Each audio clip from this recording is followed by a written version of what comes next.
Folks, Black Star Network is here. Hold no punches! I'm real revolutionary right now. Support this man, Black media. He makes sure that our stories are told.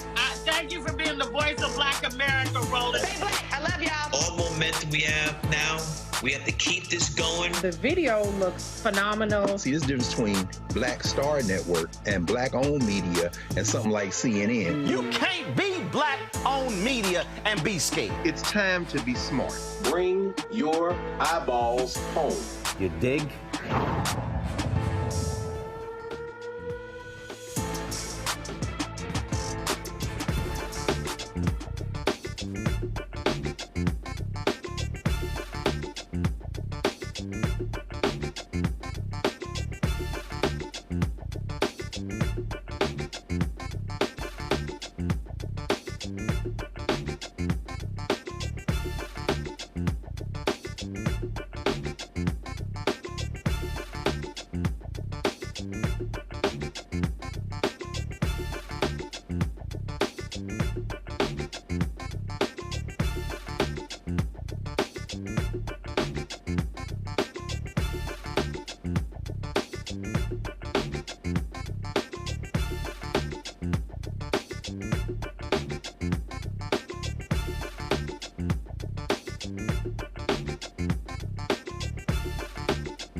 It's Thursday, May 16th, 2024, coming up on Roland Martin Unfiltered, streaming live on the Black Star Network.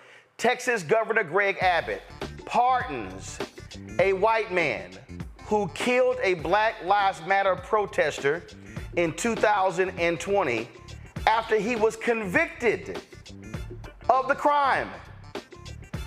Yeah, we're gonna break it down for you. Pennsylvania Congresswoman Summer Lee is here to talk about her recent victory in defending her seat in the primary. Also, why she's on board to reintroduce the Crown Act in the House. The U.S. Supreme Court says Louisiana can use its congressional map with a second mostly Black district for November's election. The Biden-Harris administration announces a record $16 billion in the last 3 years supporting HBCUs. I want to see how many more times Senator Tim Scott's going to tell that lie that Donald Trump supported HBCUs more than any other president in history. Vice President Kamala Harris continues her economic opportunity tour. She was in Milwaukee today and will share some of her conversation with radio host and comedian D.L. Hughley. And also, Congresswoman Stacey Plaskett, Jasmine Crockett was all in that MAGA ass in a House hearing yesterday. Yeah, we're going to roll the video, y'all. It is time to bring the funk. I'm Roland Martin Unfiltered on the Black Star Network. Let's go. He's got it. Whatever the miss, he's on it. Whatever it is, he's got the scoop, the fact, the find. And when it breaks, he's right on time and it's rolling. Best believe he's knowing. Putting it down from sports to news to politics. With entertainment just for kicks, he's rolling. It's on go, roll, y'all.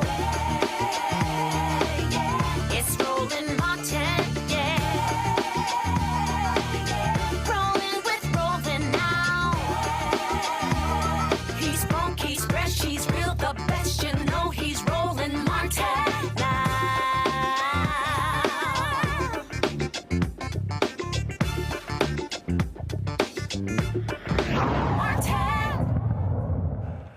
Oh, when the folks at APAC are going to learn that y'all are wasting a lot of money, you keep going after Summer Lee.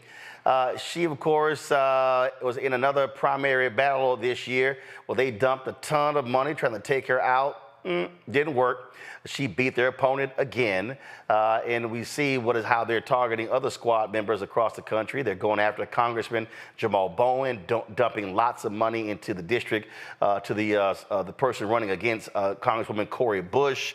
But it didn't work. But also, Congresswoman Lee is very much involved in the Crown Act as well. So lots to talk with her about. Welcome back to the show, Congresswoman Summer Lee. How you doing, Uncle Roro? I'm good. Sitting here, you know. I get a kick out of the folk who keep thinking that you can't fight. Listen, one thing I'll tell you is that in Western Pennsylvania, we know how to fight. I've been doing primaries since before I was even in Congress. I had to fight to get into the State House to become the first Black woman from Western Pennsylvania there. I had to fight to become the first Black woman in Congress from Pennsylvania. And I know how to fight for my Black community. So when people threaten us with all of this money, when they threaten us and they spread their disinformation, I recognize that I have more at stake than they do. So we're always up for it. You know, we don't want to, but we stay in fighting trim. But it's not just fighting, it's also understanding what it means to organize and mobilize. And that's the thing. I was joking this week. Representative David Trone, he dropped $60 million in Maryland in the primary against Angela Alsobrooks, and he got beat by double digits. And I said, hey, I said, all you Democratic strategists, keep dumping money on TV all you want to. You win elections on the ground.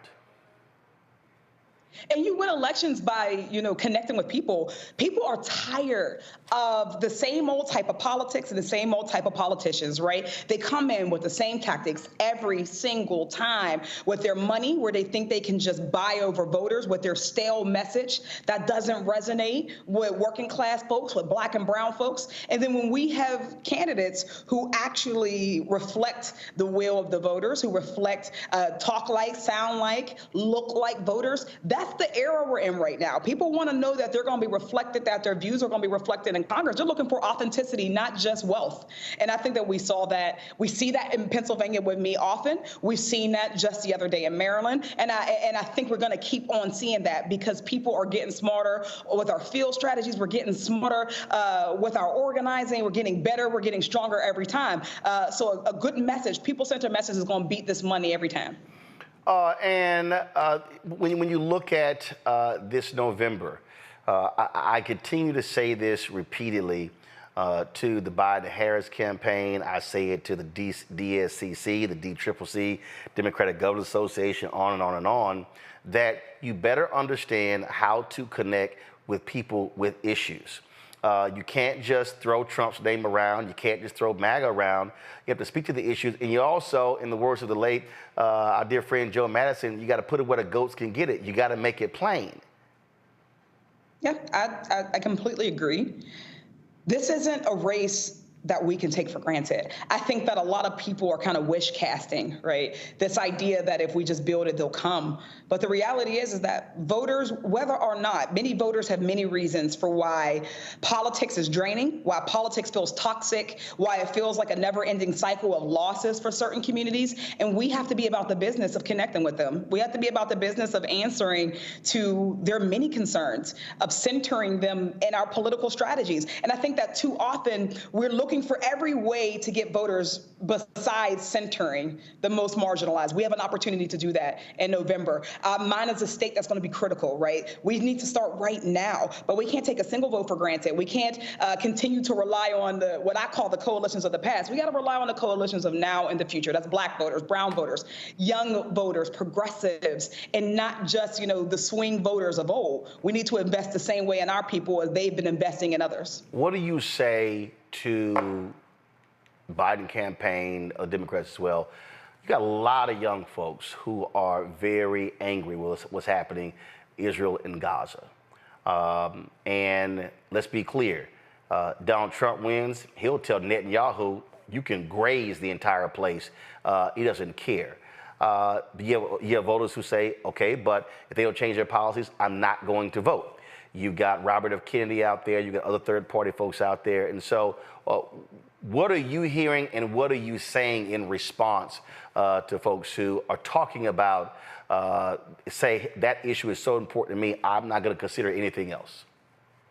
So, first of all, I'm hearing voters who say that, but let's be very real. The voters who are saying that they're not going to vote for one issue are also saying they're not going to vote for other issues. These are compounding things. And that's why it's more important than ever that we not be condescending to these voters. I think that what we have to stop right now, we got to nip it in the bud, is this idea that young voters don't vote our way or are not supporting our candidate because they're dumb or because they don't know enough. These folks know precisely what they have issues with, and what they want to hear is a tone shift. Right? They want to hear some sort of acknowledgement that we recognize the severity of the situation. Instead of what they're hearing is oh, you only care about Gaza because some cosmetic reason. I think that that's a losing strategy. So what I always do, this election, last election, and every election with voters who often feel these ways. I talk to them about what they want to do, how they want to power build, not just for today, but how they want to power build into the future. Where are we trying to get our democracy to? Where are we trying to get our communities to? How are we trying to move our party, our nation? And I help them to strategize how we can do that in the long run. And that might mean making a sacrifice here to get a leg up there. It might mean that we need to start to build up our pipelines. It might mean that we need to start to invest in our organizing infrastructure. But what people want to feel is that they actually do have power, that their contribution isn't in vain, and that them stepping forward isn't going to, really result in the same old, same old. And I think that when other Democrats react in similar ways by recognizing, yes, there are so many parts of our politics that are disempowering, that are disenfranchising, but we hear you, we see you. We need to do that, right? Young voters, whether it's God or whether loans or whether it's criminal legal reform and police violence, whatever it may be, people have very real feelings about a very real complicated system. And the answer to that is not to say, shut up. It's not to say, move aside, just fall in line. It's to say, oh my God, I hear you. Let's work together on that. And that's what they're looking for, is that acknowledgement, that respect, and that affirmation that they are an important part of our coalition, and we all can do better with that.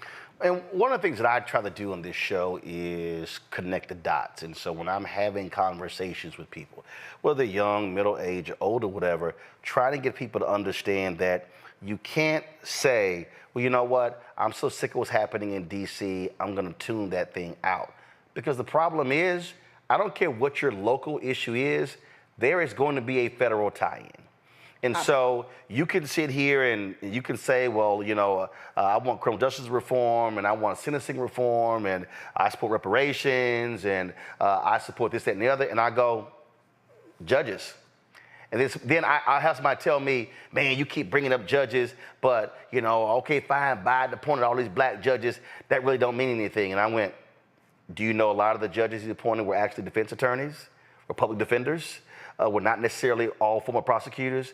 And I'm going, but you do know the reason you're complaining about the Supreme Court, because Republicans got a 6-3 majority because they were able to win the White House and control the Senate, and they got judges. And so even when you talk about judges, which obviously the Senate has responsibility over, not the House, that still is tied directly to who's in the White House, who controls the Senate. But that's empowering people, right? The thing that when we talk about patience and grace, we have to recognize that what we can't do is victim blame, right? Constituents, voters are, in essence, I don't want to call them victims, but we're blaming the people who are on the other end of the system and not the system itself, right? Our system is complicated. So what we need, those of us who know, those of us who are in it, who understand it, who are working around it, we need to help more people to see it the way that we do. We need to help them to apply their lived experience to how this system works. And we need to do that in a way that's loving, not in a way that's condescending. We need to do it in a way that actually connects the dot for them, right? Speaking people's language matters. When you go into the barbershop, you're having a different conversation than when you're going to, a different venue, and that's okay. But those conversations are just as important. It is just as important that we help those folks understand their power, how this system impacts them, and how they impact the system. And when we have these conversations with them, they don't forget it, right? It might just be one of many conversations that we got to have. But what I know from being an actual organizer, someone who actually expands the electorate, who brings new voters in, I know that when I have a conversation with a voter in love and power, that they're going to go and share it. They're going to share it with their family members, their loved ones, and they are going to understand the system and power building better the next time. And those voters stay with us. We have a motto in Western Pennsylvania. There's a reason why our voters are coming out, not just to elect me, but to elect people who are aligned with the same agenda, because we've taken the time to build, to include, and to center them. If other places were to implement this blueprint, we would see voting turnout looking different around the country. So I hope that people will look at what we're doing and replicate it instead of shunning it. Crown Act, it passed before in the House, it died in the Senate. We have seen... Where places go bad. Huh? Where things go to bad, right? Absolutely. We have seen how this continues. The brother in Texas who continues to deal with the drama over his hair as well in Balch Springs. And so what are the prospects of this hopefully becoming federal law? And so what's the game plan? I'm gonna just say, just straight up, man, I'm nervous about it because we're seeing unprecedented, I don't want to call them unprecedented, but we're seeing increasing attacks on anything that's connected to Black liberation, to equity, to justice. We're seeing it in the attacks on DEI, on wokeness, whatever that is. We're seeing it in so many venues. So right now, as we're introducing the Crown Act, for us, it's common sense. We've lived it. Listen, I'm a Black woman in here with my braids in that I did myself. But there was a time where even to wear hair like this in Congress would be unheard of. And we're trying to normalize it so that students in schools around the country aren't being suspended or harassed for this exact same hairstyle that their Congresswoman is wearing. So we have work to do to help other people understand the plight of Black folks. To them, understanding our natural hair does not come natural to them. And a lot of people are not interacting with Black folks as our hair is in their natural state. So we got work to do. We're always worried about the Senate.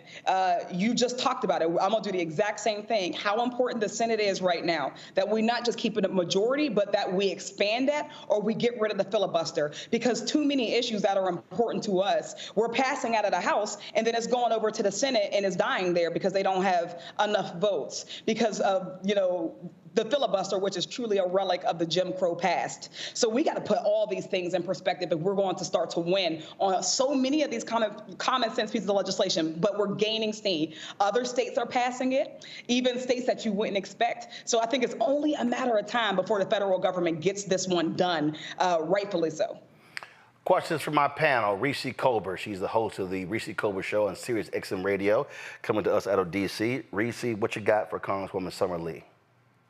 Congresswoman Lee, first of all, congratulations on your primary victory. Your hair is slamming, I have to say that.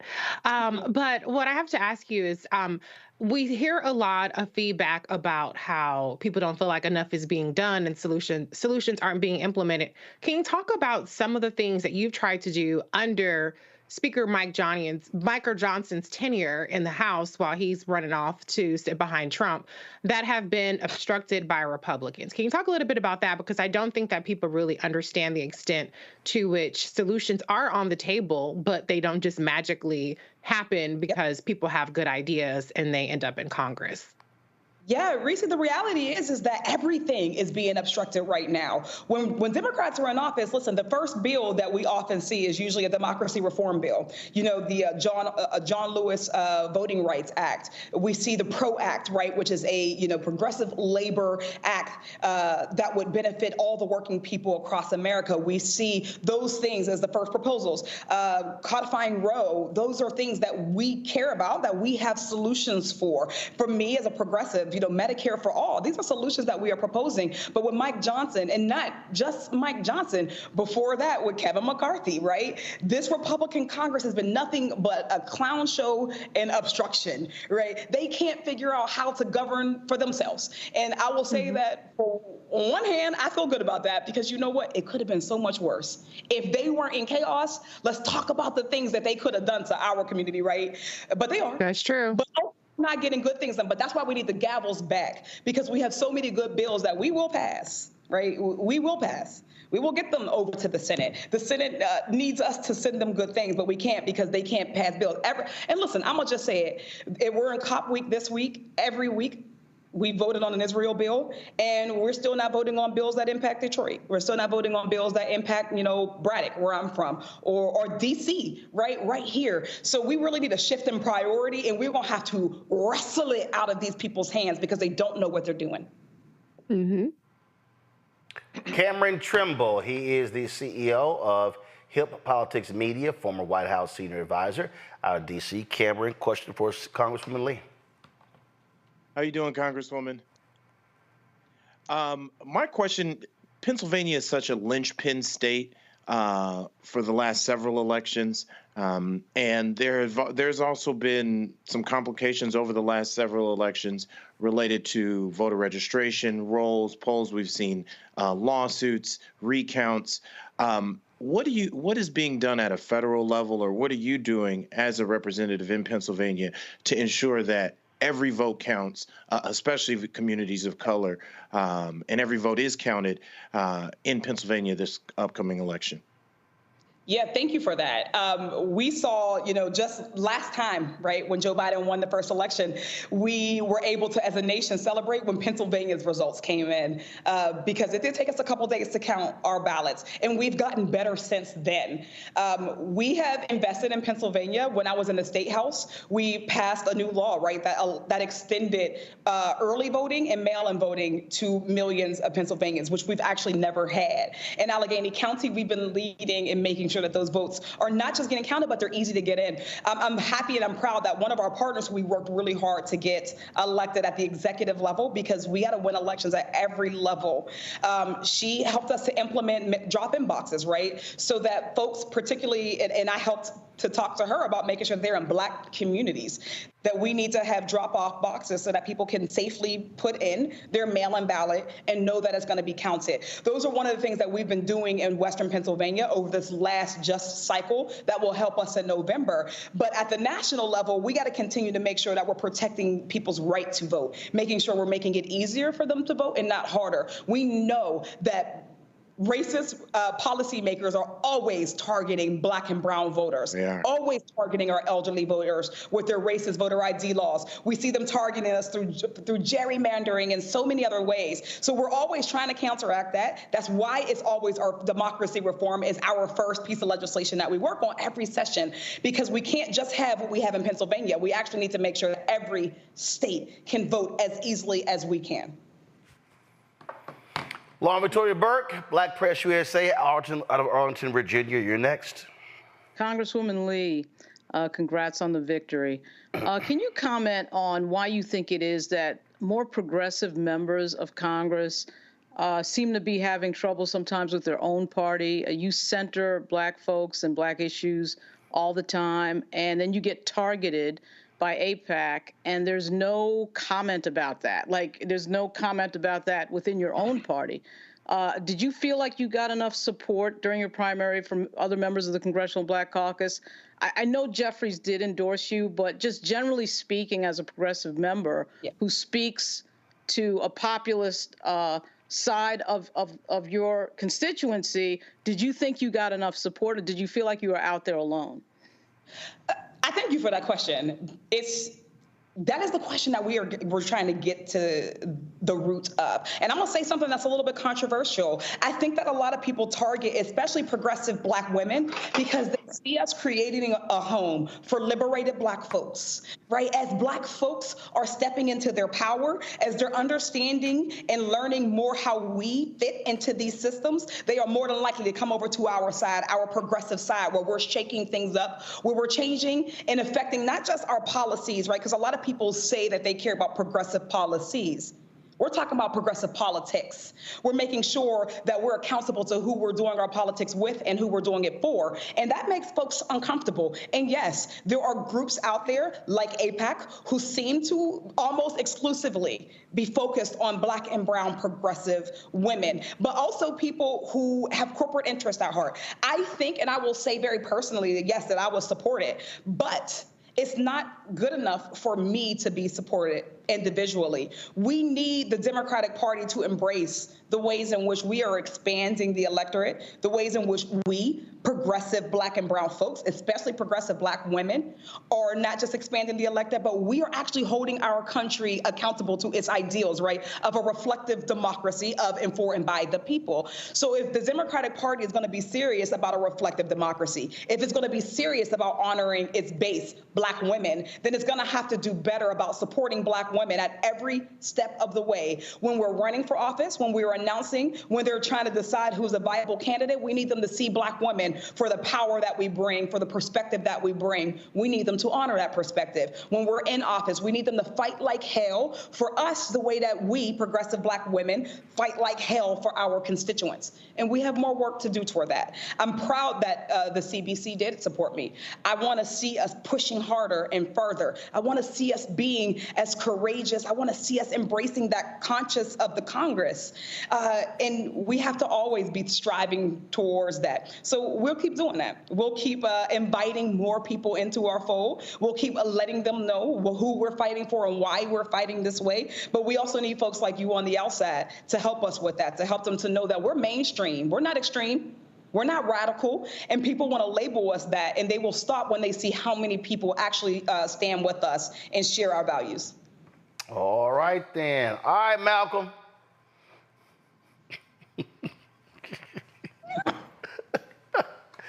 Y'all don't realize two of us always joking, but she's always bringing the heat in Congress. Congresswoman Summer Lee, always great to have you. Keep giving them hell and showing them how this is done. I appreciate you, brother. Until next time, thanks for having me. All right, thanks a bunch. All right, folks, got to go to a break. We'll be back more Roland Martin Unfiltered, including, Congresswomen Stacey Plaskett and Jasmine Crockett, man, they all up in the face of MAGA. And Vice President Kamala Harris takes her economic tour to Milwaukee. You're watching Roland Martin Unfiltered on the Black Star Network. I wanted the people of Baltimore to hear it from me. I have done nothing wrong. But I see that what you are trying to do is destroy this Black woman for doing her job. I've heard your calls for no justice, no peace. However, your peace is sincerely needed as I work to deliver justice on behalf of Freddie Gray. Maryland was a force to be reckoned with. I was assuming this was all because of Freddie Gray, but it actually is much deeper than that. Baltimore's top prosecutor, a woman named Marilyn Mosby, was indicted yesterday in the Eastern District of Maryland for perjury. Couldn't help but think about Donald Trump. This is what you got to deal with when you are a Black woman fighting for just causes in America. Yeah, but just taking on the police, period. She's stepping on their toes. They want to cross her out of the system so she can't stand up for the preacher. Reached in the pool and grabbed me and pulled me out. Imagine if this were you. You would want people to stand in your corner. I lost my car. I lost my job, I lost my marriage, and I almost lost my mind for a little while. It's just so much right now, Lord, and I'm just saying, why are you putting all of this on me? I'm about to break. Fanbase is pioneering a new era of social media for the creator economy. This next generation social media app with over 600,000 users is raising $17 million, and now is your chance to invest.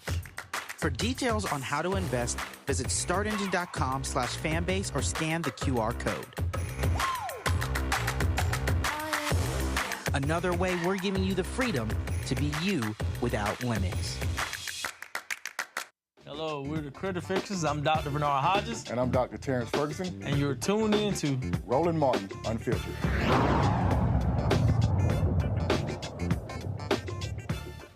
So, all of these Republicans lined up for their ass-kissing tour yesterday when they traveled to New York City actually the last couple of days to speak on behalf of Donald Trump. And that was Monday and Tuesday. I mean, they were so pathetic, they even dressed up like him.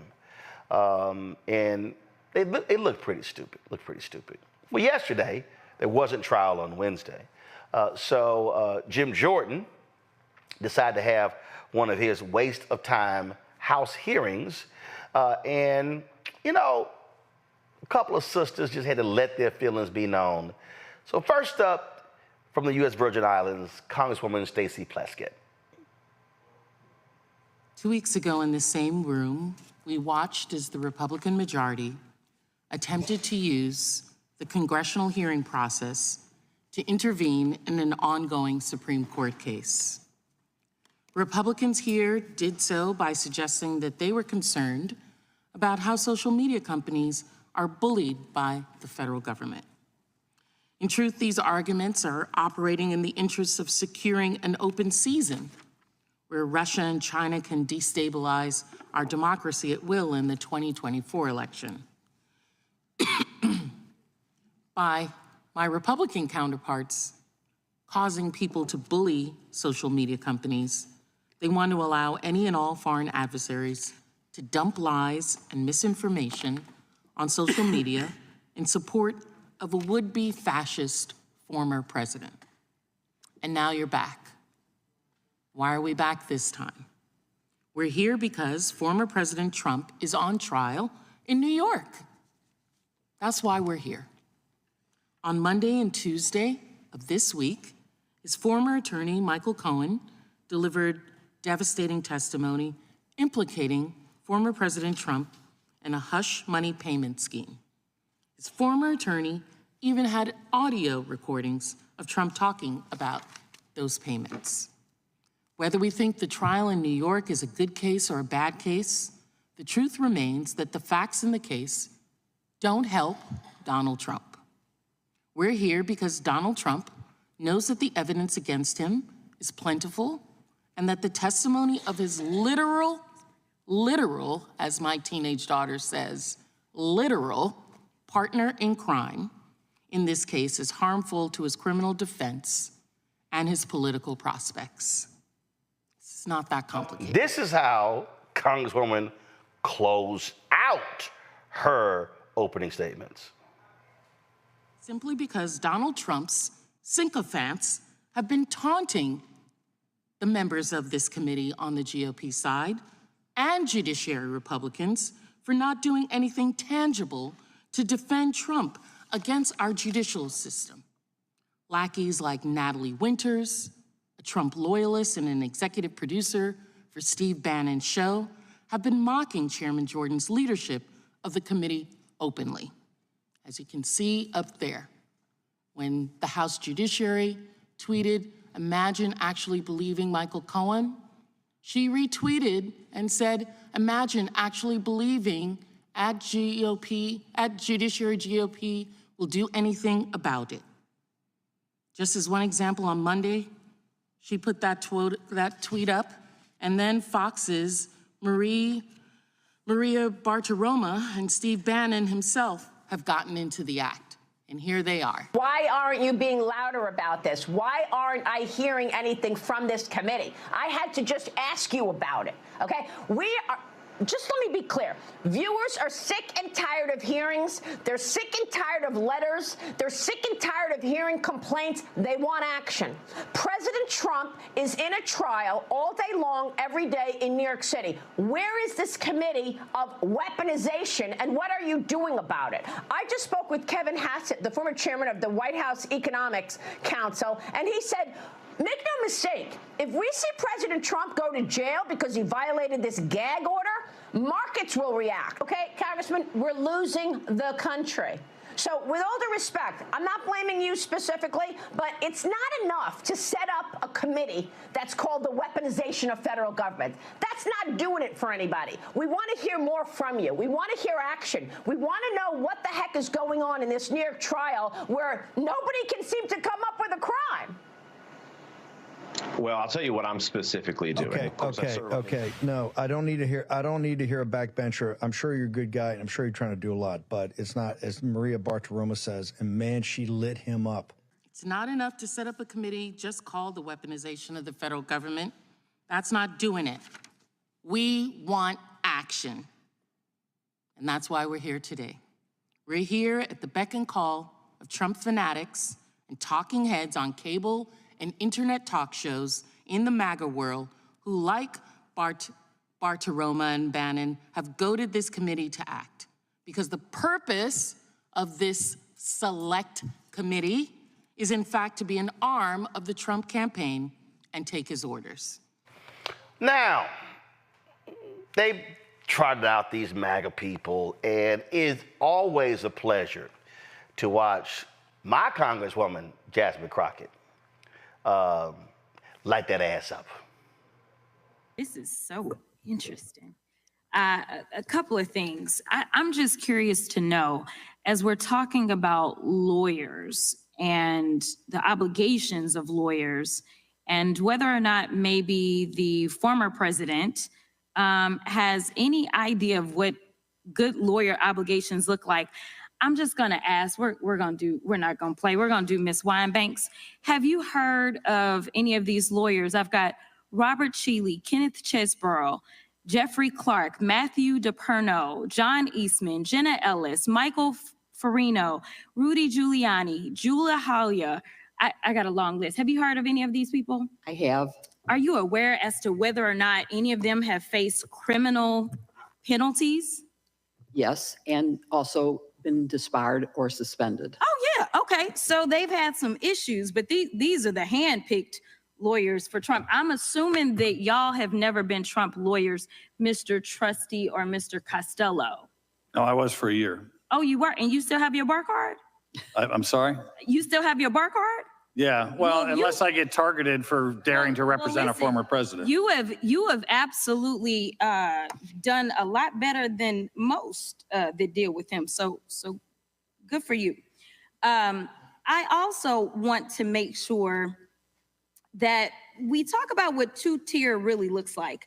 And Mr. Trustee, since you've been a prosecutor before, I'm curious to know, have you ever had a criminal defendant that had over 80 counts in 4 different jurisdictions and somehow was not held pretrial? I know that you talked in your opening about your interpretation of what speedy trial looks like, and it's really only for those that are held pretrial.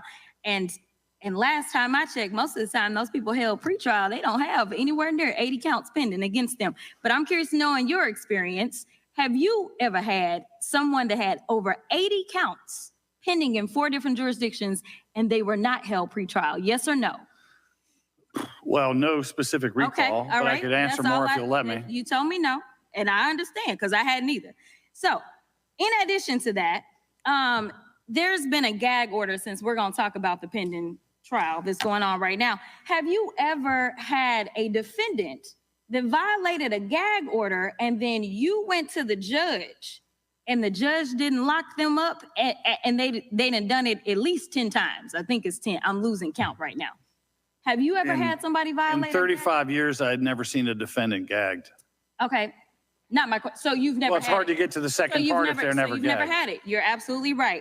All right. So finally, when it comes down to intimidating witnesses, because maybe you haven't had gag orders, intimidating witnesses, have you ever had a defendant that you were prosecuting and they were intimidating witnesses and they didn't somehow end up in the clank for at least a day or two? I've had criminal death penalty prosecutions based on witness retaliation. I'm very familiar with gang cases and mafia cases. Most of those defendants were already incarcerated when they would orchestrate some sort of obstruction. Okay. If there's provable physical violence-based obstruction, it certainly makes sense that they'd be incarcerated. Thank you so much. And, you know, Mr. Hamilton, I don't want you to feel left out of this conversation. So I'm going to make sure I ask you some questions.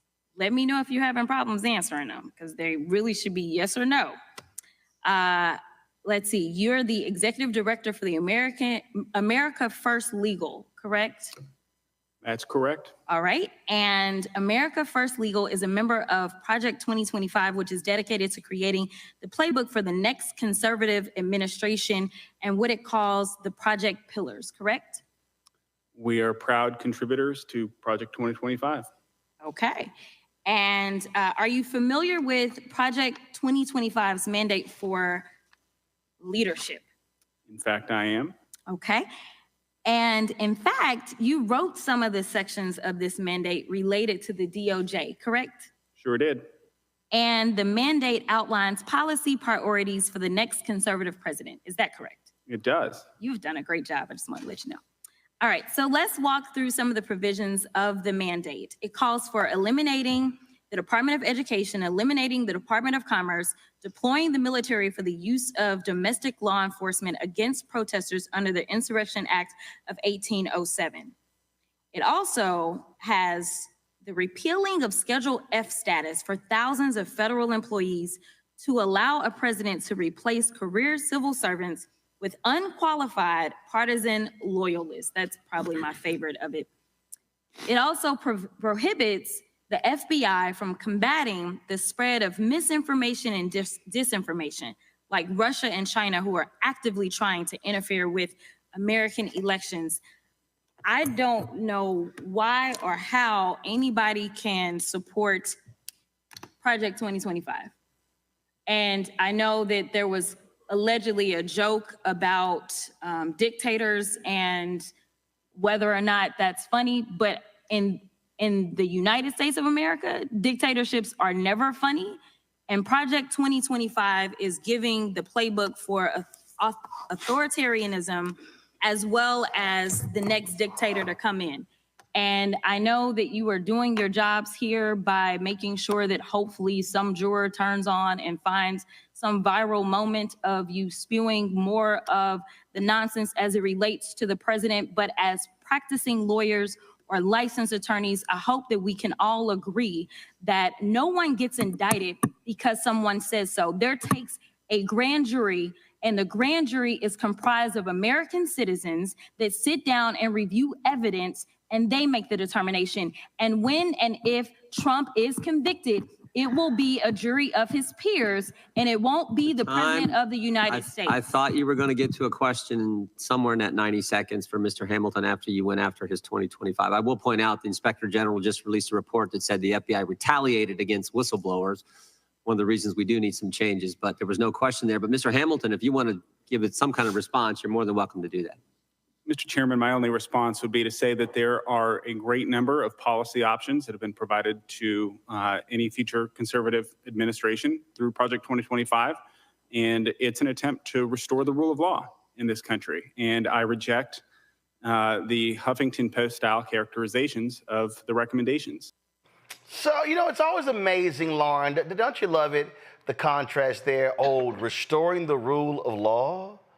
Restoring the rule of law? Well, she just sat there and said how there is a double standard because these are the same people who don't like the rule of law being applied to the Cheetos man. Yeah, they're not talking about restoring the rule of law. They're talking about using the judiciary to push their ideological agenda. And however they want to do that, really has nothing to do with specific law. It just has to do with whatever their ideological views are at any given moment. And they've had a plan for that for decades. And now they're trying to make the bureaucracy, the federal bureaucracy, ideological as well, which is outlined in 2025. Project 2025. I actually think that the Democratic Party needs to get out of the realm of being amazed by this or being surprised by this or going over this. When I say the Democratic Party, I mean the Democratic insiders. I'm not talking about the rank and file voter, okay, because rank and file voter does still need to be educated on Project 2025 and a lot of the things that the Congresswoman just brought up. But they need to get out of the realm of being shocked and get into the realm of what are we doing about it? And what's the plan on the other side against this? Because they know that this has been going on. We knew what Trump did the first time. We see what they're planning the second time. They're open and in the public about it. There is no secret about it. So they have to enter the realm of what is the plan? What is the plan? What is the offense? Instead of being on defense all the time and talking about the problem all the time, they've got to get on offense. And that hasn't happened yet. And that to me is a little bit worrisome. And I'm talking about the Democratic Party leadership when I say that, again, not the rank and file voter who's just waking up and finding these things out. See, Cameron, I think the fundamental problem for Democrats, this really is a problem. Democrats continue to act as if that they are playing by a set of rules that both sides believe in. And that, you know what, we can't say certain things or push for certain things. You know, we must talk about my friends on the other side of the aisle and things along those lines, when literally the folks on the other side of the aisle are trying to destroy you with a 2x4, a pipe, or whatever's at their disposal. Exactly. And that, to me, I think is the problem.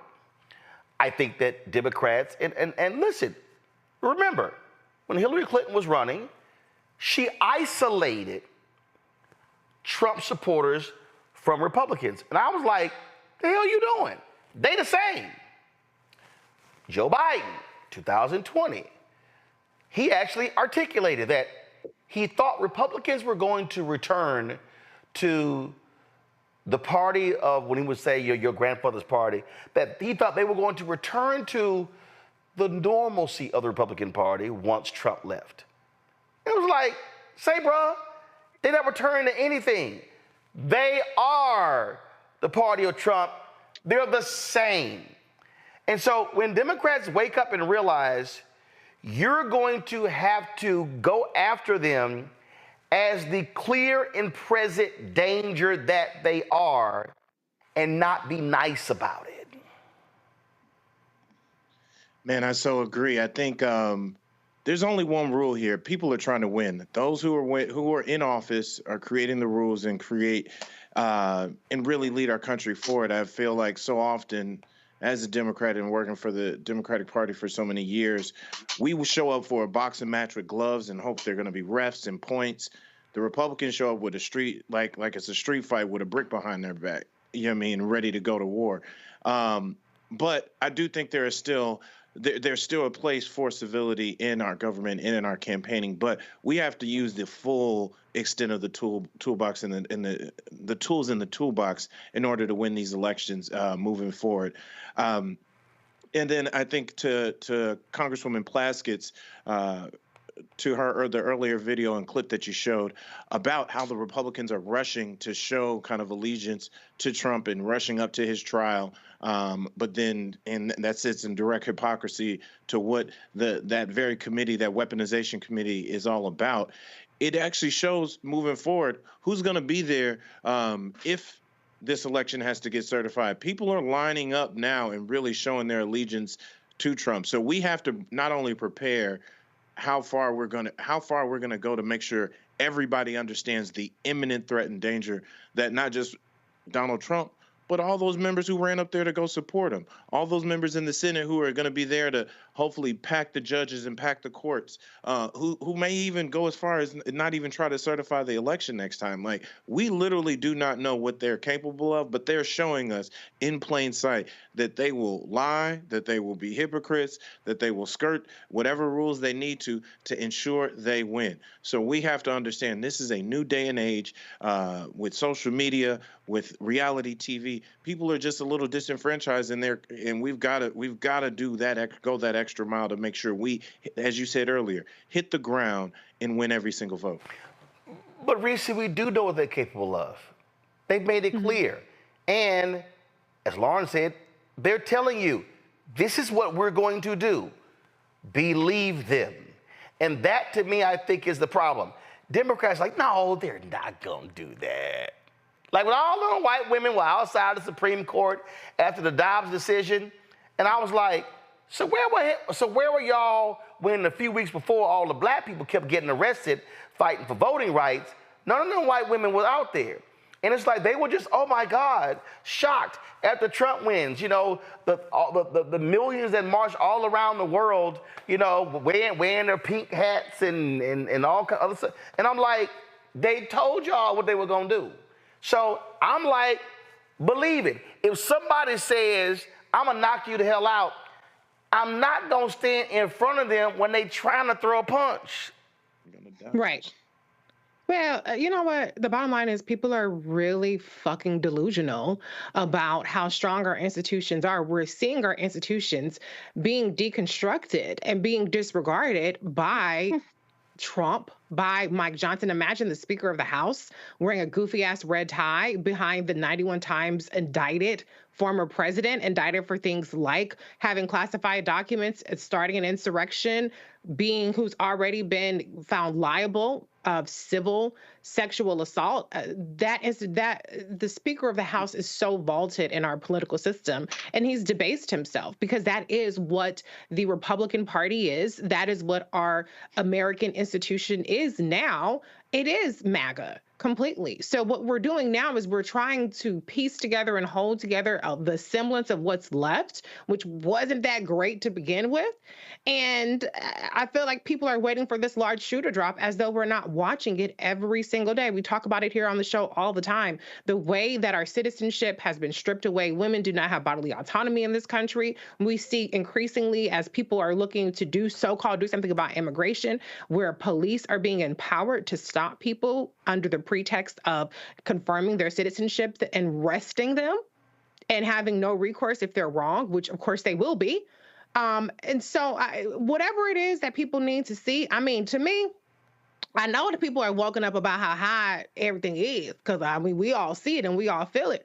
But just as much as people are acutely aware of the challenges that we have in terms of affordability and a number of things, people need to be equally acutely aware as to how our citizenship is being stripped and it is endangered, and how these Republicans will stop at nothing to rule by minority rule. They do not have an electoral majority except for the extent that they disenfranchise and gerrymander their way to power. So I don't know what it's going to take. I applaud Congresswoman Stacey Plaskett. I applaud Congresswoman Summer Lee and Jasmine Crockett and others. But at some point, people got to wake the hell up and realize what's not just going to happen, but what's already happening.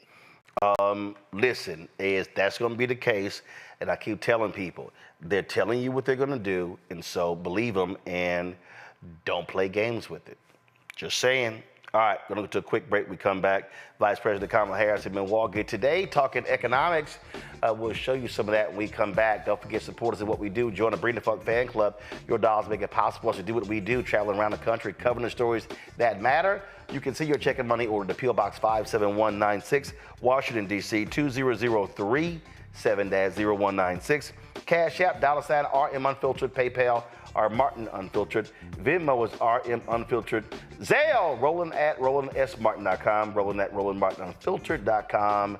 Download the Black Star Network app, Apple phone, Android phone, Apple TV, Android TV, Roku, Amazon Fire TV, Xbox One, Samsung Smart TV. Back in a moment.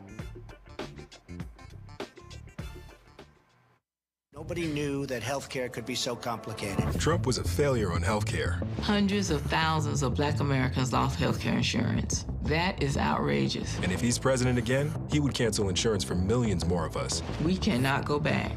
President Biden and Vice President Harris have lowered healthcare premiums and expanded coverage for Black families. They also capped the price of insulin at $35. Joe Biden is getting the job done for people just like me. I'm Joe Biden, and I approve this message. Coming soon to the Black Star Network. It was my junior year at Georgetown, and Spike calls me and he says, Malcolm, what are you doing next year? So, graduating, you know? He said, take a year off, work on Malcolm X. I said, okay.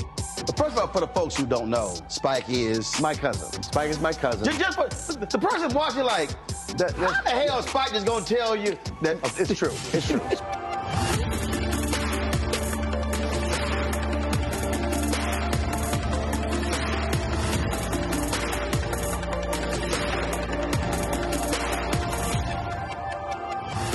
Hey, it's John Murray, the executive producer of the new Sherry Shepherd Talk Show. You're watching Roland Martin Unfiltered.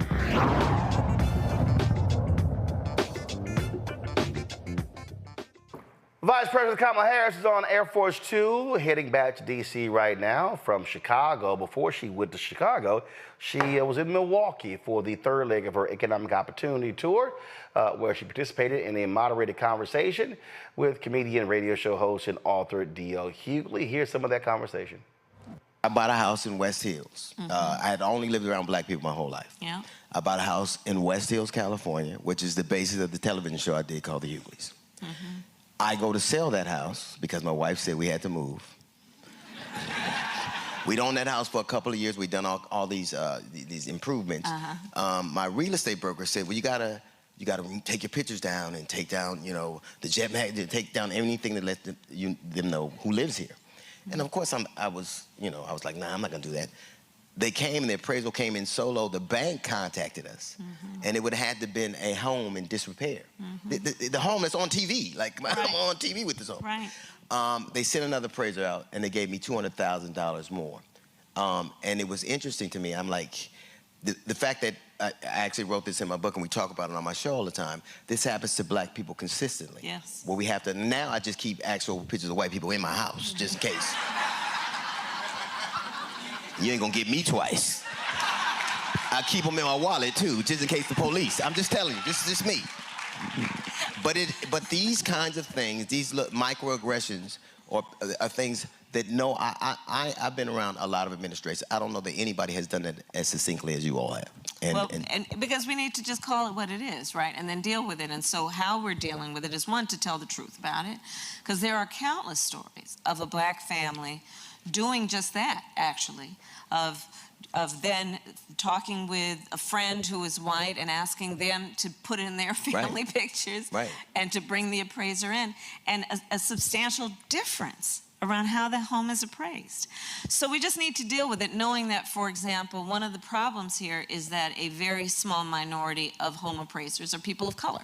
And because this is about people of color to Black people and other people of color. And so we need to deal with it on that level. The other piece of it is that we are now requiring that home appraisers be trained on racial bias. And we have set up basically a report line to let people know there is somewhere to go with this information. Because too often, people who are the focus of unfairness know it's unfair, right? You don't need to be taught that it's unfair, but sometimes just feel like there's nowhere to go with this. I'm just gonna have to accept it. And this is unacceptable, and so we have set up a system to make it so that there is somewhere to go with this information. We were speaking about expansion of wealth and those opportunities and home ownership, but a big impediment to that also is debt. Huge issue. And I think it's something I hear on my radio show all the time, crushing debt. Student loans are a big part of that. That's right. Thank God I have a GED, so that didn't cost a lot. So while y'all were studying, I was keeping all my money. But it is such a crushing thing to start out with a debt that it's going to be hard to pay. Even the interest on that debt is going to be almost impossible. What have you done to kind of deal with that reality for so many people of color. That's right. So let's start with one of, there are two areas in particular where we're dealing with in terms of the burden of debt, which so many people carry, such a burden. So one is medical debt. So a lot of people experience medical debt usually born out of a medical emergency. And so it's something you obviously then don't plan for. It is something that happens.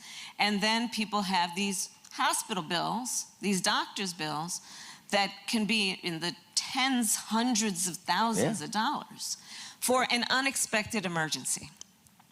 So we have decided that, well, look, it's not like that medical emergency happened because you're financially irresponsible. That's a healthcare matter. Right. So we are now saying medical debt cannot be included in your credit score. Right? Because after all, your credit, well, first of all, everybody these days knows their credit score like you know how much you weigh, right? You can get a little app and look at it. Some people look at it on a daily basis. And check mine, Lou. Check my credit score right now. And we know what that number means in terms of your ability to qualify for a small business loan, a home loan, a credit card, a car loan. So we are saying that cannot be included. The other thing that we have said about medical debt is that it cannot work against you when you are applying for credit.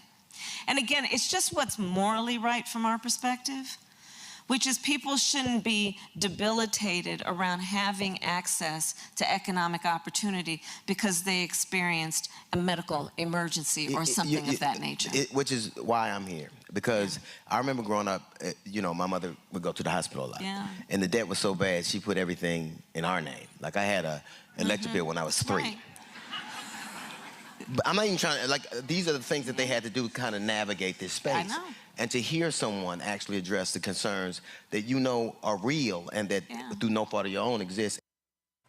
Cameron, I made this point the other day that Biden-Harris campaign, this White House, look, I know she liked being the vice president's residence. I would have her on the road 5-6 days a week, because these are the type of conversations that you have to have that's not just about economics, it's also about other public policy areas, because the reality is President Biden is not out there. It needs to be the conversations, it needs to be the rallies, they need to be in taking that stuff, cutting this stuff up, kicking this stuff out. They should be flooding. I mean, you look at, she's got 15 million followers on Instagram. They should be flooding her Instagram feed. They should be flooding the TikTok channels as well, because guess what? Mainstream media, they ain't covering this. They're not gonna cover it at all. Roland, I hear what you're saying. As a unique, I served as the digital engagement director for the White House for the first 2 years, so worked closely with both the president and the vice president and our digital team. Shout out to my colleagues out there. That is what they're trying to do, but I think what you just did is also the goal of this. The vice president is on the road every day, and I think they are pushing it out. We just have it takes more than just putting it on her social media feed. I mean, in pushing it out, it really takes other outlets. It takes the Roland Martin Unfilters. It takes content creators and social media. And I think they're getting smarter and smarter and doing a better job of having a D.L. Hughley who brings his own audience. Right, but they're Cameron, they're slow. Cameron, they're slow. They're slow. Listen, I understand your point. D.L. has 3 million Instagram followers. She got 15. Bruh, I'm on her Instagram feed right now. Do you know what they published 4 hours ago? 2 photos where she was in Detroit last week. That was last week. I see the marijuana post. All I'm saying is, if you know what mainstream media is not gonna cover, then you have to then say, all right, we got that, all right? There should be video clips, There should be photos of her interacting with people. They should be flooding the zone. And I'm saying that I just think they're moving too slow. You're not gonna, mainstream's not gonna cover her. The reason people have such views about her, man, we don't see her. We don't know what she's doing. She out there doing the work, but mainstream ain't covering it, meaning you gotta do it yourself. I'm just saying, I just think, bruh, they moving a little slow. There's room for improvement, but I will say this, and this is something we pushed heavy. We're in a new age of how this information gets out. Like her 15 million followers, and you're right, those clips need to keep coming fast and heavy. There are a lot of rules and restrictions on what can even go on her feed. Just quite frankly, I get a little bit of inside tea there. No. I'm not talking. Hold up. I'm not discussing her VP feed. I'm discussing Kamala Harris feed. Now remember, the VP feed, that's White House. You can only do policy. Her Kamala Harris account, that's what I'm talking about. That's the one with the campaign.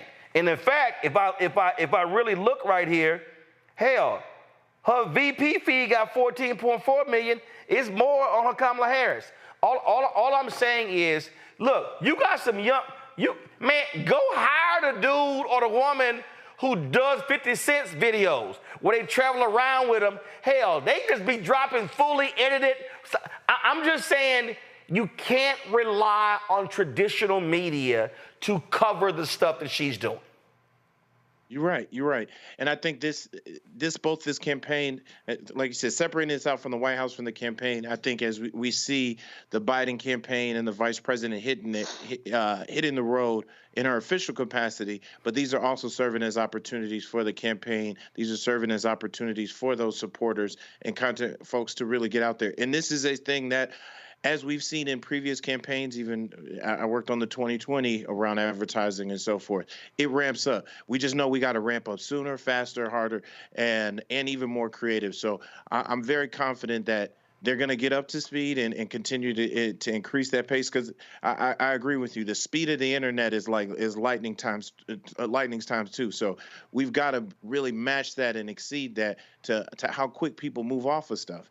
But I like the fact that she's out there on the road, the fact that she's bringing in voices. She's really filled those rooms with people from community, leaders from all parts of those community. And to that point, also really driving home more than just the top line talking points, but things that are and issues that are really affecting folks economically. Because at the end of the day, people vote on their pocketbooks.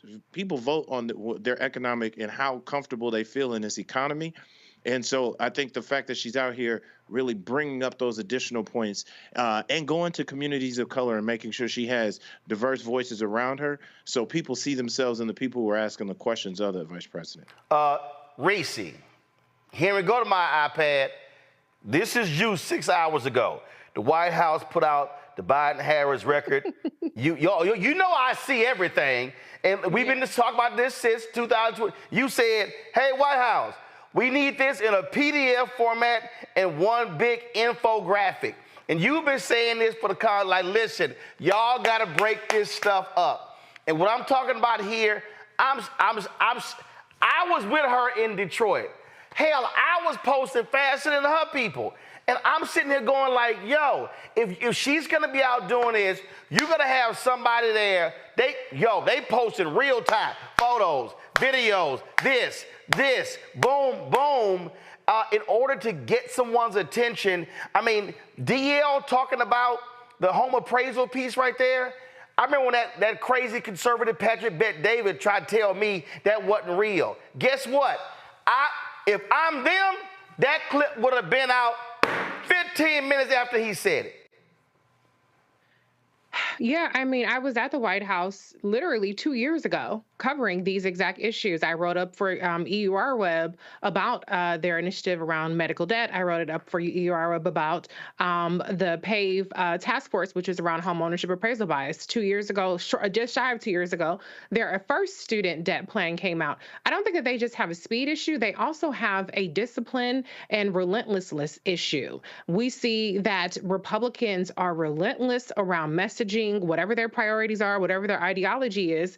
And here we are now 2 years after many of these initiatives began, and it's still breaking news to too many people. And there have been even more actions that they've taken on each of these issues, including student debt since then. And so I think, and we've talked about this before plenty of times, there's an information infrastructure that's lacking, and that is not just necessarily the direct people who work for the White House or for the campaign. I understand that they work very hard, but I don't think that Democrats do a good enough job of leveraging the infrastructure, bolstering the infrastructure that doesn't necessarily have all the rules that they have. That's what Republicans do in terms of how they bolster their surrogates, they bolster Fox News and OAN News and whatever kind of podcast, whatever the other situation may be. And Democrats are much more reluctant to do that.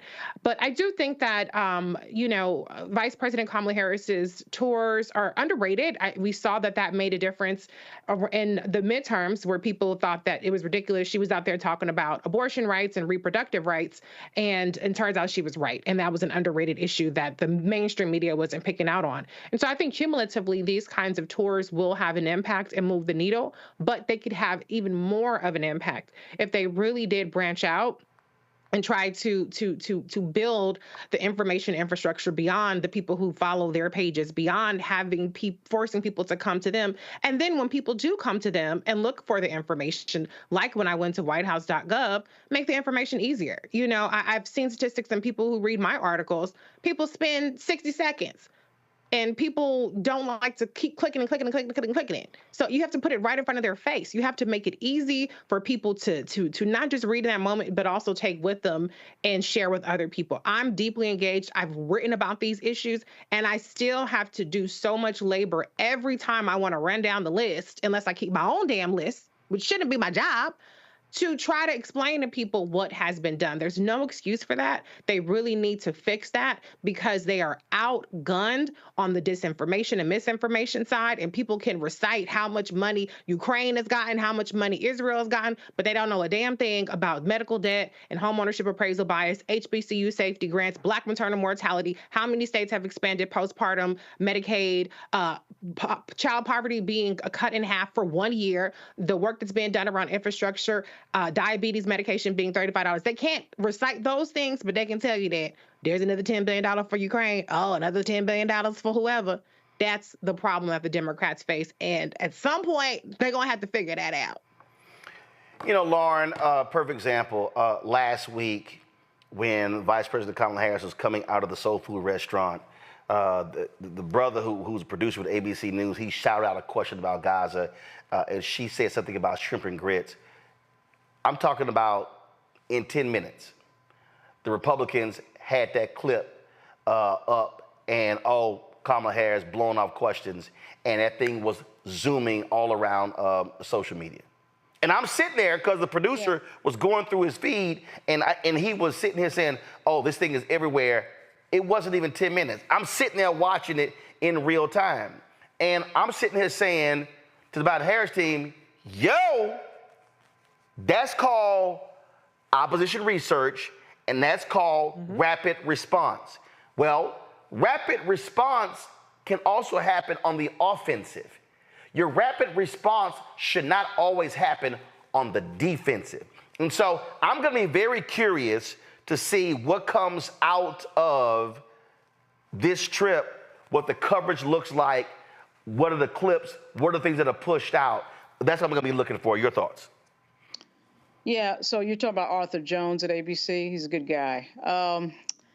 I think that we need to understand that in most White Houses, I can't speak specifically to this vice president, but in most White Houses, there's a great deal of control by the White House on the vice president. And I don't know the specificity about whether or not she can get her information, whether she has to get her tweets and communications approved, but it wouldn't surprise me if that was the case. I know in other White Houses, there's a great deal of bureaucracy with regard to what the messaging is, and it's very top-down and controlled by the president's office. So when you talk about slowness, that is probably one of the factors. The other thing is when we talk about rapid response, typically on a campaign footing, that's where you have the rapid response. That's where you have somebody standing there tweeting like in almost like real time.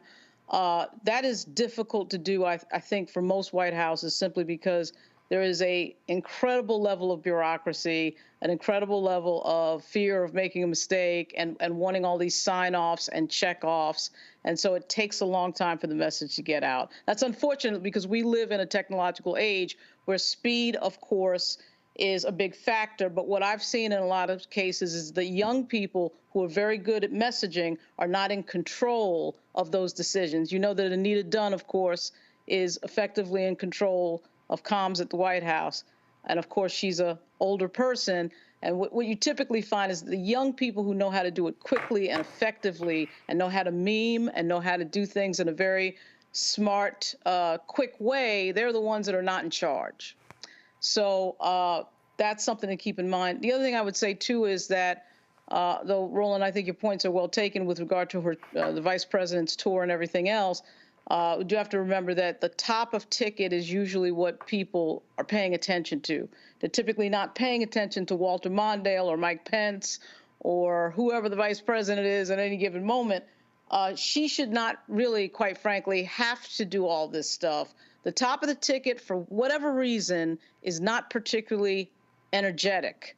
And that puts a lot of pressure on an office that is controlled, I think, if I had to guess, by the White House and the West Wing. So it's an interesting situation that Kamala Harris is in. I think in some ways a very unfair situation. It doesn't accentuate her strengths in a way that would help this White House and help this president as he runs for a second term. But they should have Lincoln Project level messaging. I mean, Lincoln Project, you can see these people who do this messaging quite well. I'm not sure why they're not able to do it. Well, next we're going to talk about this idiot Texas Governor Greg Abbott giving a pardon to this guy who killed a Black Lives Matter protester. We are going to talk about what the White House announced today when it comes to $16 billion for HBCUs. And I'm going to show y'all in real time, again, how they didn't do that one right. And $16 billion is a big number. But I'm going to get that in a second. But let me go to a break. We come back. We're going to talk about the story out of Texas. Folks, unbelievable, but it's no shock Republicans don't give a damn about law and order if you're a white man who kills a Black Lives Matter protester. That's next on Roland Martin Unfiltered on the Black Star Network. I wanted the people of Baltimore to hear it from me. I have done nothing wrong. But I see that what you are trying to do is destroy this black woman for doing her job. I have heard your calls for no justice, no peace.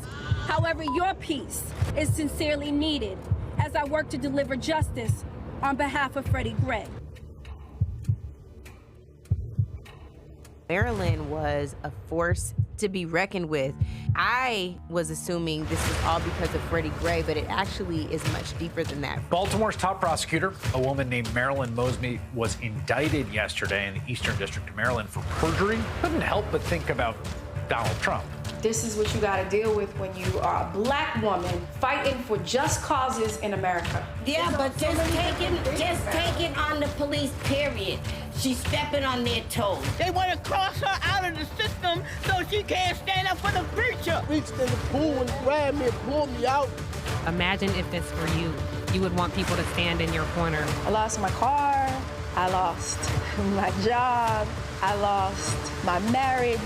And I almost lost my mind for a little while. It's just so much right now, Lord, and I'm just saying, why are you putting all of this on me? I'm about to break.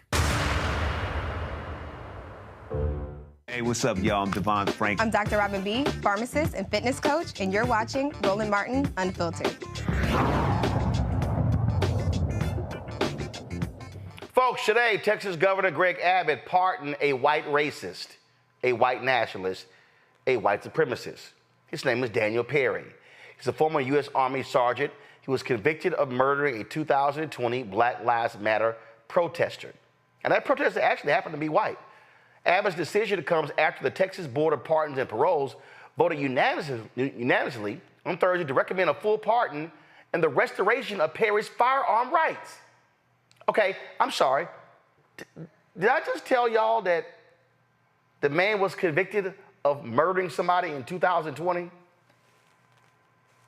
4 years. 4 years later, now Perry faced between 5 and 99 years in prison for fatally shooting 28-year-old Air Force veteran Garrett Foster at an Austin, Texas racial justice rally 2 months after the murder of George Floyd in Minneapolis.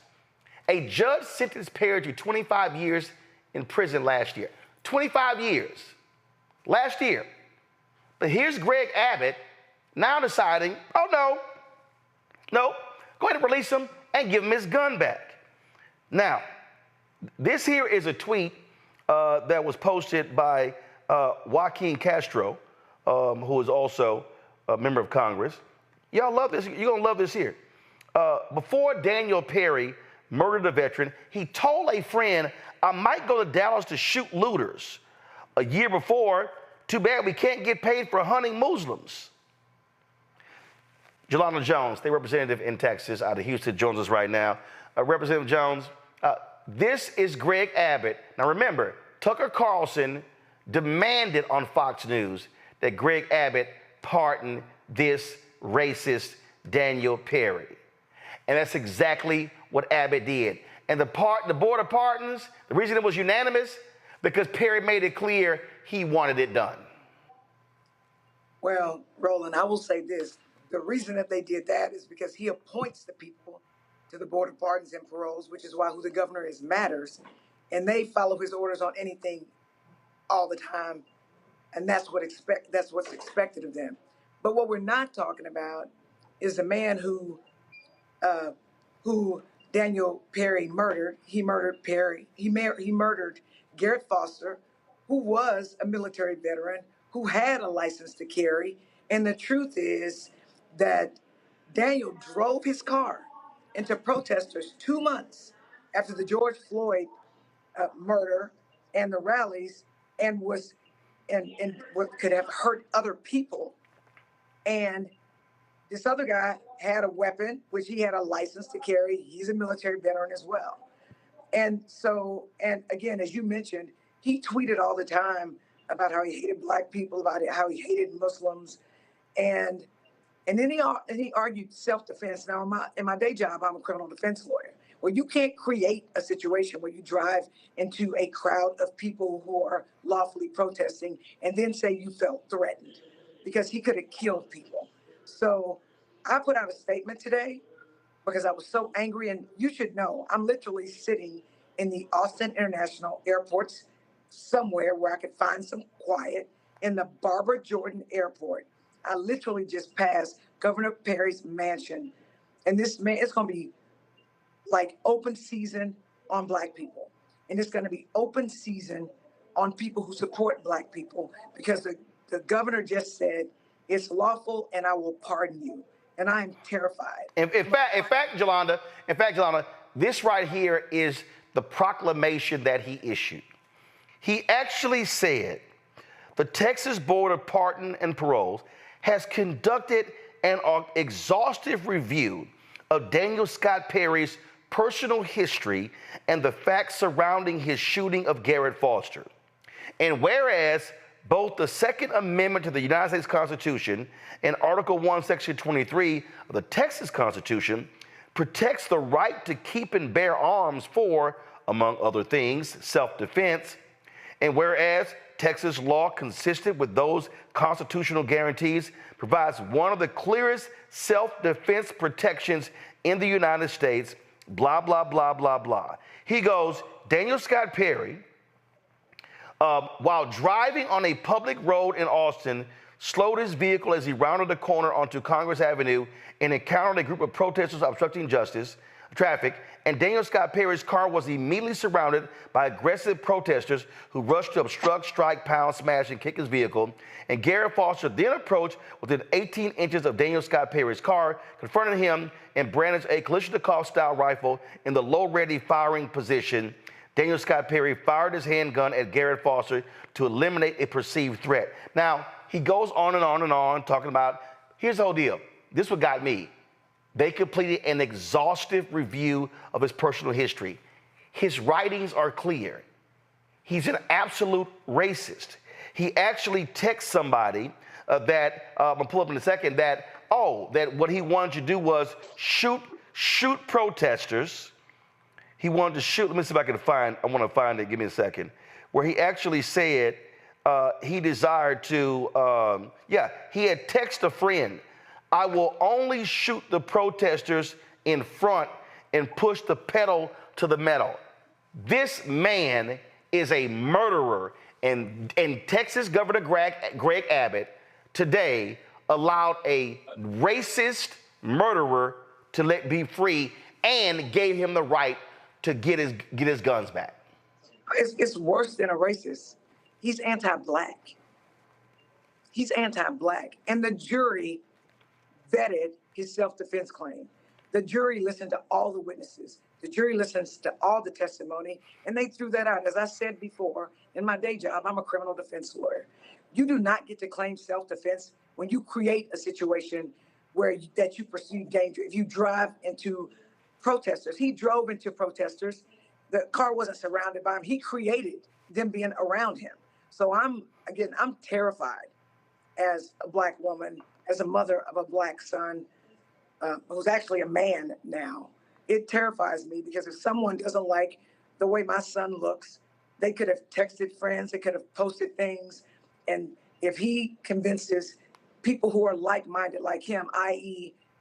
Governor Abbott and the Board of Pardons and Paroles, then they are putting themselves in the mind of that person. And it's terrifying. And it's very hard for me as a Black person in the legislature. We are under attack all the time. And the worst thing you can do to somebody is kill them. The biggest freedom you can take away from them is their life. But they believed that his right to carry a freaking gun was more important than the life that he took. That's what it's like to be in Texas. If I were Black, I wouldn't live in Texas. I wouldn't live in Texas. And I'm fighting this day in and day out in the legislature. And I'm just heartbroken. I'm actually heartbroken. It's laughing in the face of the criminal justice system. The criminal justice system finally worked for us, which is very rare. And you take that from his family, you take that from Black people who are fighting so hard, and our allies who are fighting so hard to show people that we deserve the rights just like everyone else. And Garrett Foster had a right to protest peacefully, and he was. And in fact, wait a minute, and here's the deal. This is also why Greg Abbott is trash.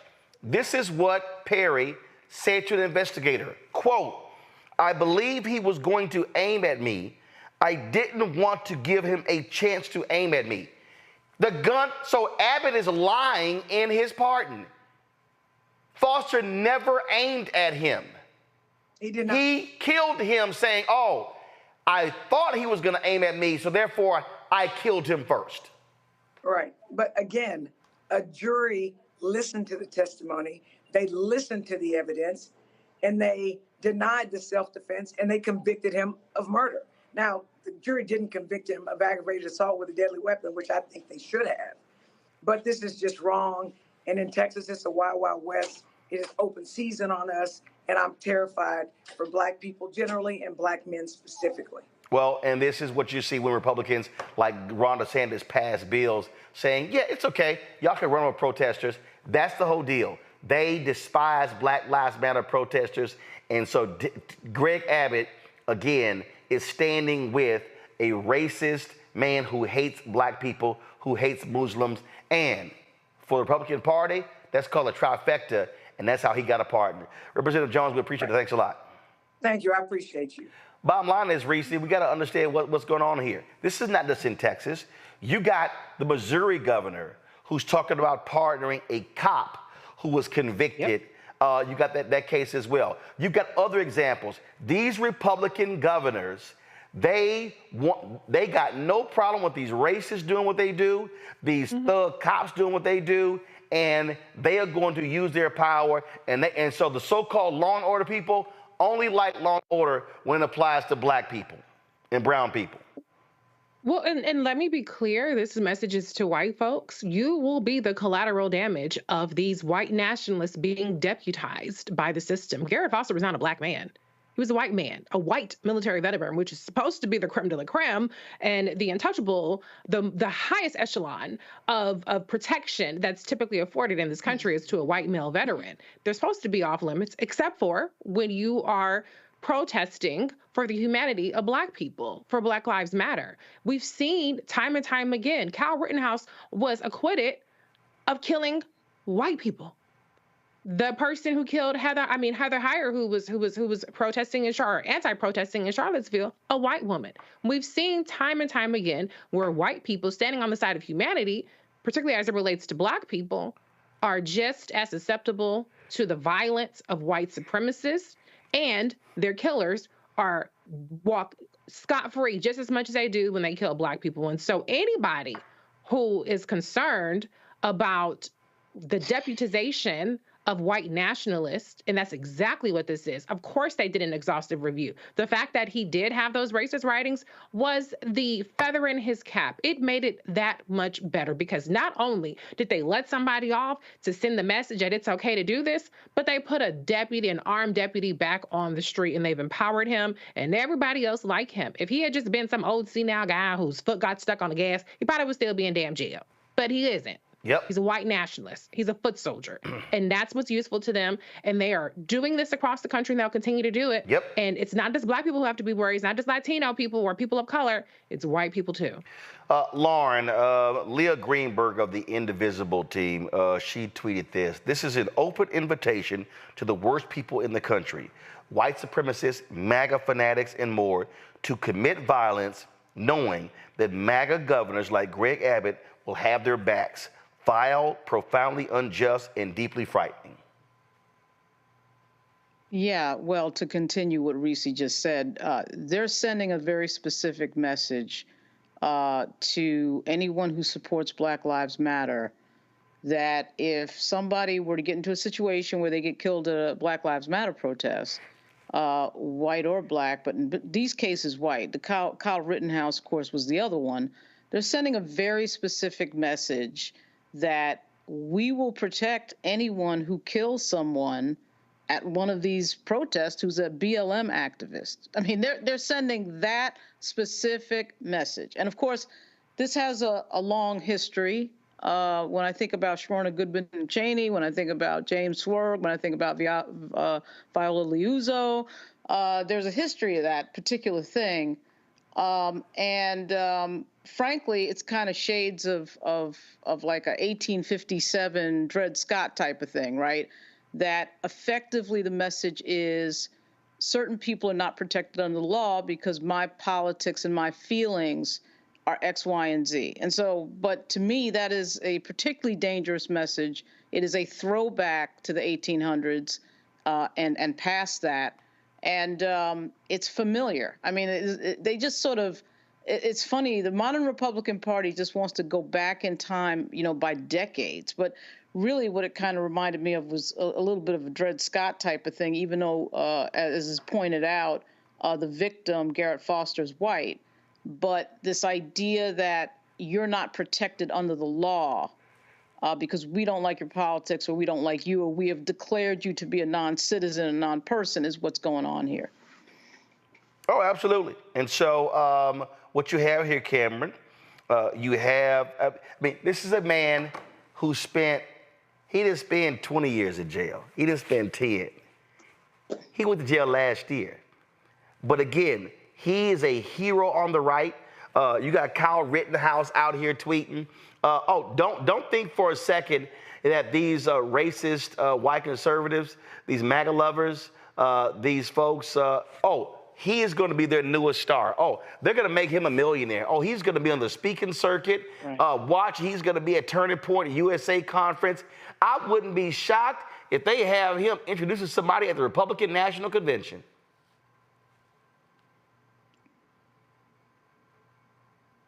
Cameron, you're on mute.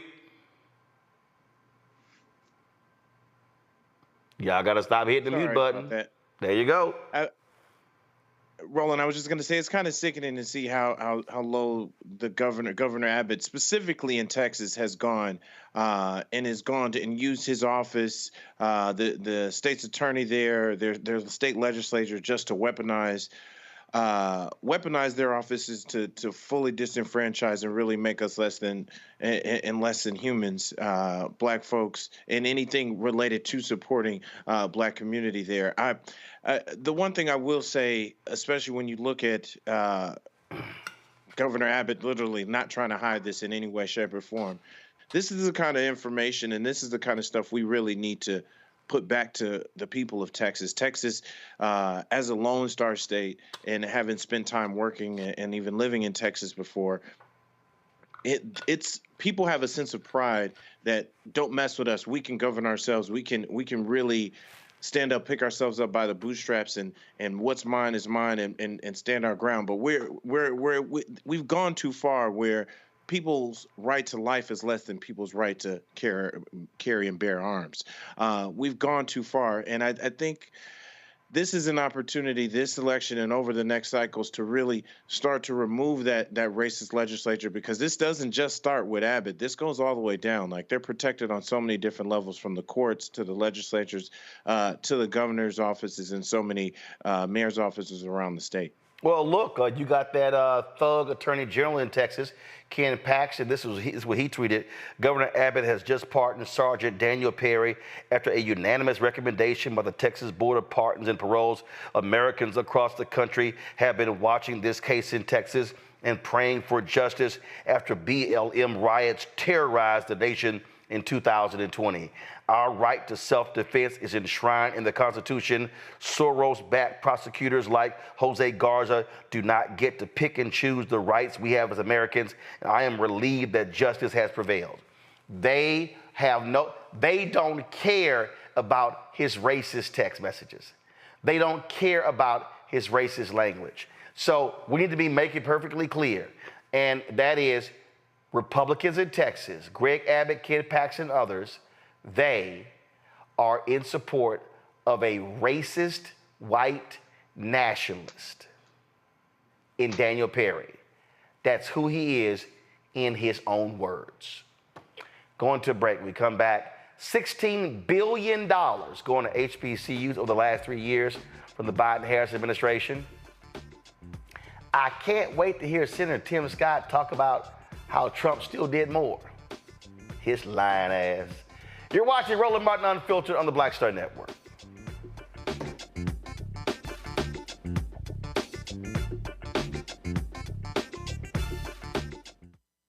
Nobody knew that healthcare could be so complicated. Trump was a failure on healthcare. Hundreds of thousands of black Americans lost healthcare insurance. That is outrageous. And if he's president again, he would cancel insurance for millions more of us. We cannot go back.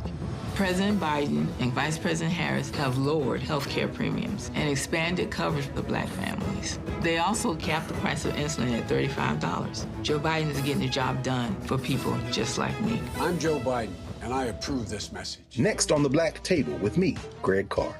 Dr. Gerald Horne, a man regarded by many as the most important historian of our time. He provides us a history lesson I'm betting you've never heard before. Texas enslavers who plan to continue the conflict even after Appomattox, even after the formal surrender of Robert E. Lee. Dr. Horne talks about his new book, The Counter-Revolution of 1836, Texas, Slavery, and Jim Crow, and the Roots of U.S. Fascism. You do not want to miss this conversation. Only on the Black Table, right here on the Black Star Network.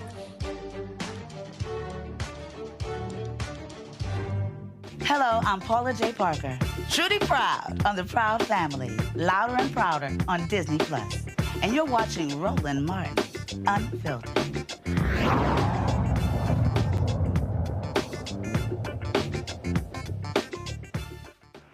Today, the Biden-Harris administration announced a new record of federal funding and investments in HBCUs, totaling more than $16 billion from fiscal year 2021 to now. Those funds came from the following. Nearly $4 billion for HBCUs through the American Rescue Plan and other COVID relief legislation. These grants, funded through the Department of Education and other agencies, have helped HBCUs support students' ability to meet basic needs, support campus operations, staffing, teaching, and educational programs, and keep campuses and the surrounding communities on the path to an equitable recovery. $2.6 billion from the Department of Education to build institutional capacity at HBCUs. These efforts support the growth and sustainability of HBCU degree programs, increase and enhance human, technological, and physical infrastructure for research, strengthen positioning to secure direct partnership opportunities, and create sustainable fund development. Over $1.6 billion to HBCUs through federal grants, cooperative agreements, and other competitive funding opportunities that drive the advancement of academic and training programs, community-based initiatives, and research innovation across national priorities such as medicine and public health, climate science, agriculture, emerging technologies, and defense. Almost $950 million to support HBCUs in growing research capacity and related infrastructure to better compete for federal research and development dollars. Nearly $719 million to grant funding to expand STEM academic capacity and educational programs and in other high-wage, high-demand fields such as computer science, nursing, and allied health. Over $150 million in federal contracting opportunities awarded to HBCUs, including for research and expansion of STEM education programs at the Department of Health and Human Services, Department of Transportation, Department of Energy, and U.S. Agency for International Development. $1.6 billion in capital finance debt relief for 45 public and private HBCUs. Discharging these debts has enabled these institutions to focus resources on supporting students, faculty, and staff. What that means, folks, is they don't have to pay that money back. Over $2.4 million in Project SERVE funds to support HBCUs affected by more than a dozen bomb threats in 2022. Also, folks, so that's the total amount of money. Now, remember earlier I was talking about how you position this and how you frame this? This is the White House Twitter feed. You got a video from President Joe Biden on the decision by the Department of Justice to reclassify marijuana from a Schedule I to a Schedule III drug. Totally understand it. Got it. You know what I see right here? Boom. A graphic. Okay. The video dropped. Right here. You'll see the video. Then all of a sudden, then you see the graphic. Then we got the Brown versus Board of Education meeting, a big photo op. Another post regarding the reclassification of marijuana. Another post on marijuana. Another post on marijuana. Then retirement accounts. Now we go further. Fair shot at home ownership. Okay. Then we got new investments. I'm keep going. Okay. Here we go. This is on the White House account. Okay. National Peace Memorial. Okay. Now we one day over. Here's my whole point. On the White House's Twitter feed, nothing. Nothing on the $16 billion. Okay? Now, I'm going to do this here. I'm going to go to the Joe Biden account. Now, remember when Plies was going off? When he said, talk your stuff? Same thing. I'm looking on here. I got the video from the debate. I got a Dairy Queen. I see nothing about the $16 billion.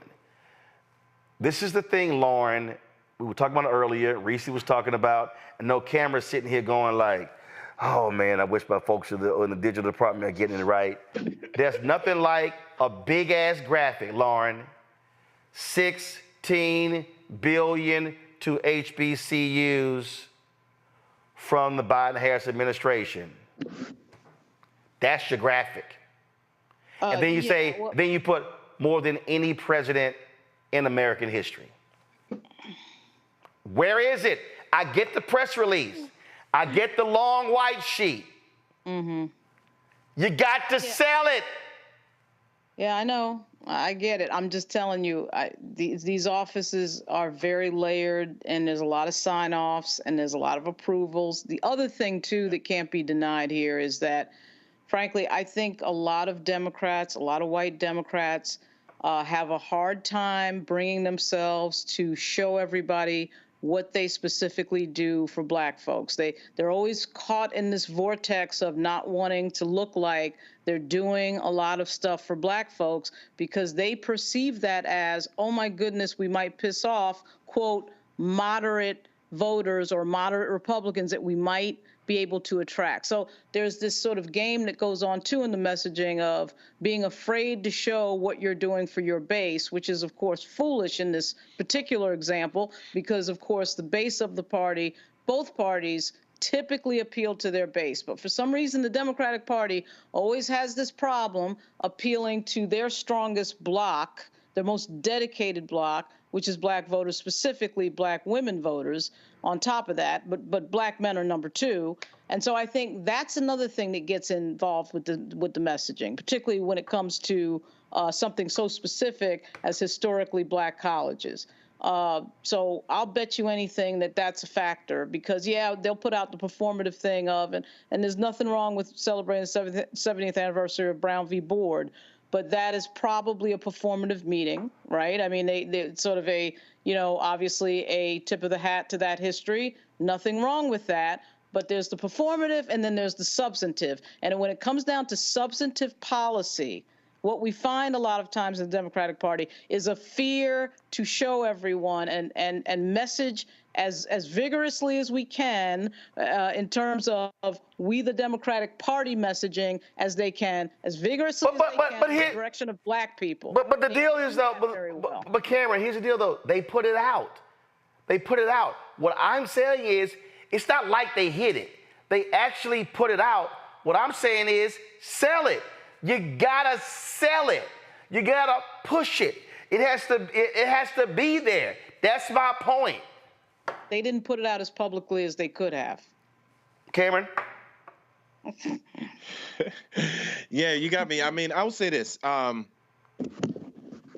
This is an issue that obviously very close to me, close to my heart as a Howard alum, HBCU alum, a family of HBCU alumni, and knowing our vice president also being an HBCU alum, and so many of us there. As this number kept growing over time, I remember one of our first big issues and crises was the misinformation around how much money the Biden administration was in those first 2 years had been giving, which already immediately after year one was a record amount of HBCU funding and investment, and that number has only continued to grow. I will say this: this is a growing number that is consistently updated and put in front of folks. Lauren mentioned something earlier. There are a lot of approvals. There's a lot of different issues that need to cover on the core feeds of the president, vice president, and White House. I got to see that firsthand. Like there's a million things that can talk about, and it literally just due to time and space, you can't tweet them all in real time. But what I do like about this is that they understand that on a platform like HBCU Buzz, HBCU Grad, HBCU Alum, Watch the Yard, the Shade Room, Executive T, all these different digital outlets which have way more followers and way more engagement with the actual communities that this is affecting, that this is making sure that there was a coordinated rollout. And I can guarantee you that there will be Don't do that. Presidents and White House. Don't do that. At some point in the next 24 to 48 hours. Cameron, don't do that. We rolled out. Cameron, don't do that. You know why? I mean, this used to be my Cameron, don't do that. Cameron, don't do that. And I don't push back on that. It should be immediate. But I do the like 5 account, Cameron, the 5 accounts that you just mentioned, it's not on there. I checked. That's my point. Okay, again, here's my whole point. If you're going to drop the news on, first of all, you're dropping the news on Friday. Everybody already know you don't supposed to drop good news on Friday, okay? Especially Friday afternoon. Here's my whole point. I'm on the Shade Room. No mention. I'm over here on HBCU Grad. No mention. Thursday? No, I'm over here on HBCU Buzz. No mention. I checked Watch the Yard. No mention. This is precisely my point. If you're going to drop this on Friday, you say, yo, name them all again. You said Shade Room, Watch the Yard, HBCU Grad, HBCU Buzz, HBCU Nation, that I'm going to hit them and say, yo, y'all get it first. Y'all can load it Thursday night. They should have woke up Friday morning and their graphic, $16 billion, whatever how you want to phrase it, should have been on every single one of their apps. It's not. That, Reese, is what I call missed opportunity. You got a great story, but you ain't telling nobody. And we already know mainstream, you don't give a damn about HBCUs. Well, I'll say this. I think that the Black media engagement has been far superior in this administration than other ones. I was invited now, again, 2 years ago, to report on the SERVE grants, HBCU bomb grants. Got lots of views, got lots of hits, but I will say that Democrats widely, not just this White House, but Democrats widely rely on us doing the heavy lifting in terms of, okay, we'll send you a press release and we will, invite you on the calls and we'll even invite you to the White House to report on it. But they don't do a lot of making it easy for us to report. And they definitely don't make it easy for those who are receiving the information to receive it outside of reading an article or watching a video or things of that nature. So I agree with you around the point of memes, around graphics. I've been saying that.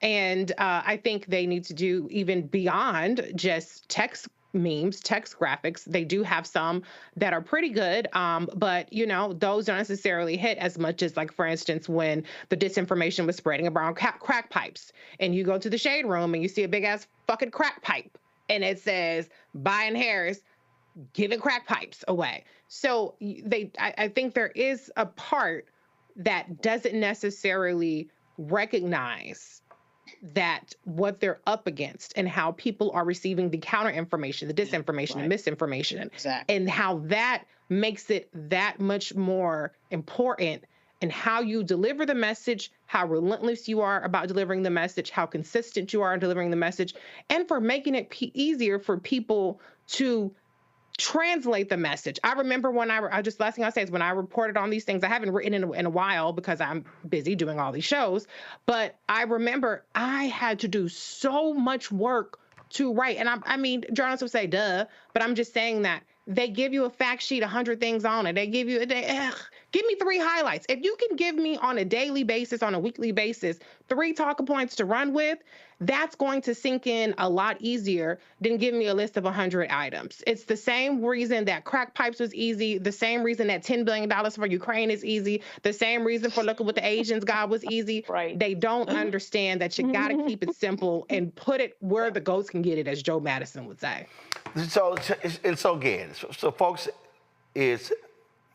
the work is being done. Absolutely. It's being done. But again, it goes to how do you drive a message? How do you communicate a message? And the reason for me it matters, Cameron, because it's in your wheelhouse. The polling, the data shows it. We had the Black Voter Project on yesterday.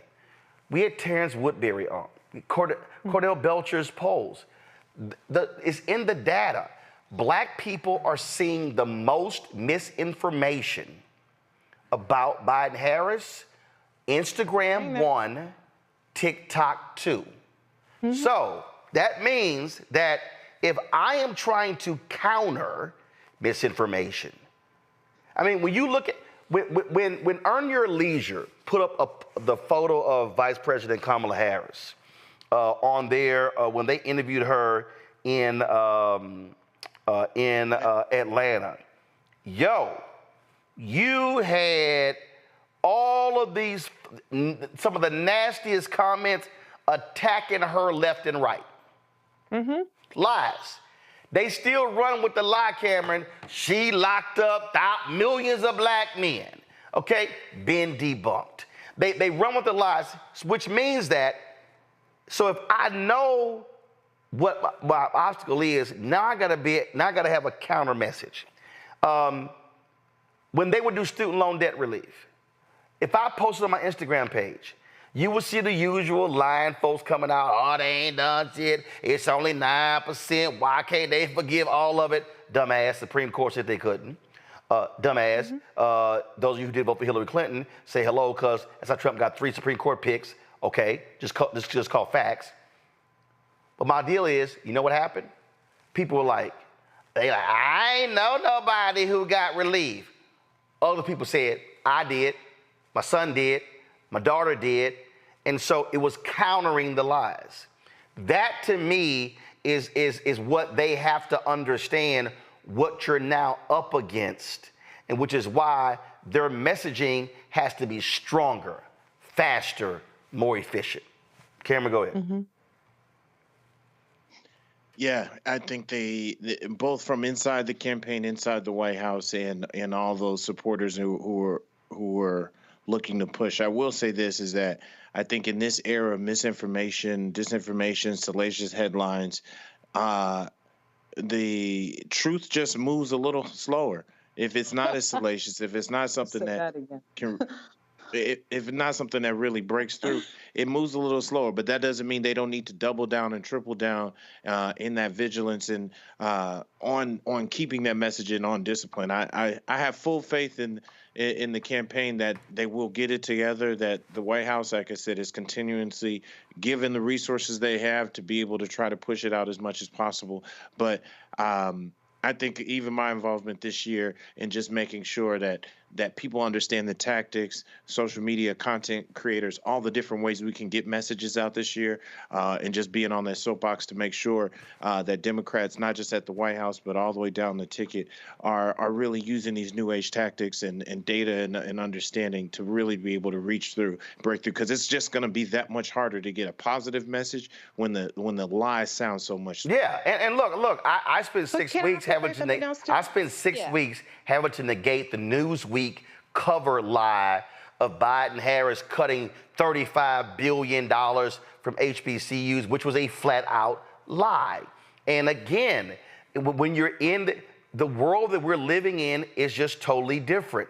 And you know what? It's no longer a world where it's only one story per day. Hey, guess what? The focus today is going to be this here. No, you sometimes have to have 2 and 3 because you're reaching different audiences. Listen, the changing the marijuana schedule, very important, very important. But guess what? I don't smoke weed. So the HBCU story may be more important to me because here's the piece and what I also read. And people have to understand, when we talk about that $16 billion to HBCUs, that's just not a BS number. That's also, which they mentioned in the release, it's also those communities around. So you're talking about Black-owned restaurants.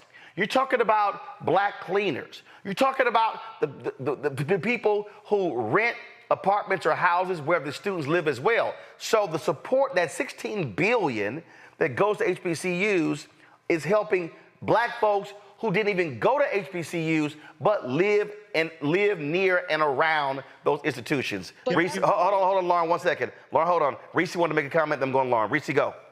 Yeah, the reason why the truth travels slower is because there's no investment in the truth. The reason why these lies and disinformation and misinformation travel much more pervasively and quicker is because there's an investment in them. It is hundreds of millions of dollars invested in that. And the Democrats want to rely on organic truth telling. And that's where did you see this? And can you make a video? And can you talk about this? Yeah, I can. But what are you going to do to invest in that truth that I'm correcting getting out there? And do you value the truth being corrected on platforms like Roland Martin Unfiltered, like my show, SiriusXM Urban View, or like when I've written for EUR Web and I see look what VP is doing. Look at the articles. And I see ABC News, I see everybody else, and I don't see my article on there. And so what Democrats don't do is they don't invest in the information infrastructure. I've said that a million times. They don't invest in the truth. They just think that things are supposed to just magically happen in an era where everything is manipulated in algorithms and in what's going to attract clicks and dollars. And they don't want to invest in countering that. And I'm sorry, but it's not going to cut it by having people make content and thinking that, somebody's making content and that alone is going to fix it. Not when $100 million is behind your opposition, to make sure that people see that whatever it is that they're believing, which they are, and regurgitating and taking forward, i.e. Cardi B and others, Sexy Red, and hell, even Charlamagne and some other people, they're going to make sure that there is money behind that. And Democrats do not do that. I'm not saying give me money. I'm just saying Democrats do not invest in the truth and in the infrastructure the way that they should. And that's why they're constantly playing catch up. Lauren, go ahead. Part of that, though, is I totally agree with you, Reese, but this is where it's not the White House's fault. Like a lot of this is not White House. metrics.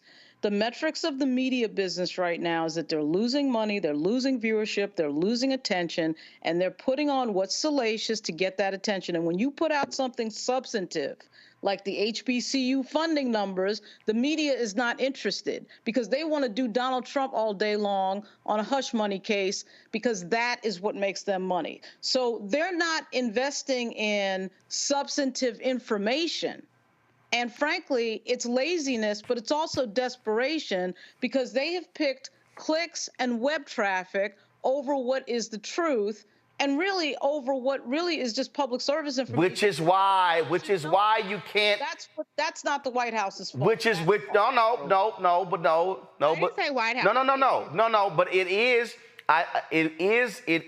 the fault of, I dare say, folks in the White House, in the DNC, and others who don't understand that. Here's the reality, and this is the reality that I saw this story the other day. Let me find it, where conservative operatives put together, raised $1 million+ to launch this new media outlet on Capitol Hill. 1 second. They're always launching. No. But the key is but here's the deal.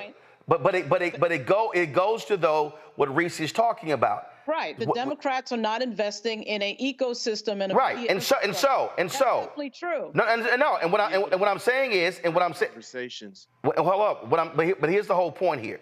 The whole point here is. But big media, the New York Times and the Washington Post, but this is.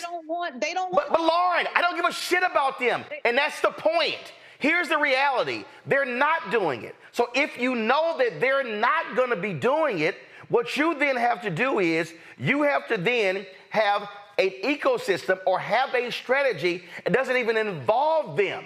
They're not going to cover it. We already know.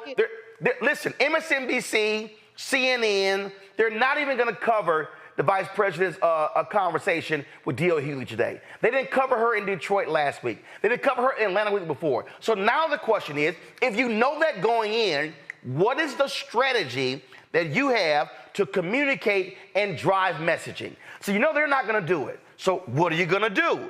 You can't just say, oh, well, it's not going to happen. And the Shade Room isn't doing it either. I mean, is black media doing it other than you? Who is doing a substantive read on HBCU funding? But go ahead, Cameron. Go ahead, Cameron. Roland Martin, who is doing substantive reporting on black information other than Roland Martin? Well, I would say this: it's not necessarily about reporting. It is about content and things that are capturing. This is an entertainment. Unfortunately, news is now entertainment. People need to be entertained in order for you to stick on your phone, stick on a feed, and click. What I do know, what will happen, that investment to Reese's point, in that echo chamber of not just organics, but you need paid influencers. You need people across TikTok, Instagram, Facebook. You need people in these closed groups who are paid, just like any other advertising platform, to continue to promote messages. In addition to that, I think with this HBCU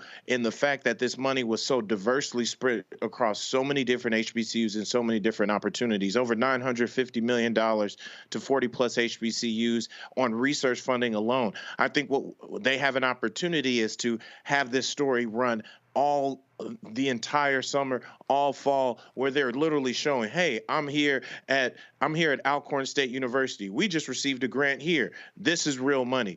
Like, I'm here at Mississippi Valley State. Well, that's if they do it. That's if they do it. But you have to have a plan of action to execute a strategy.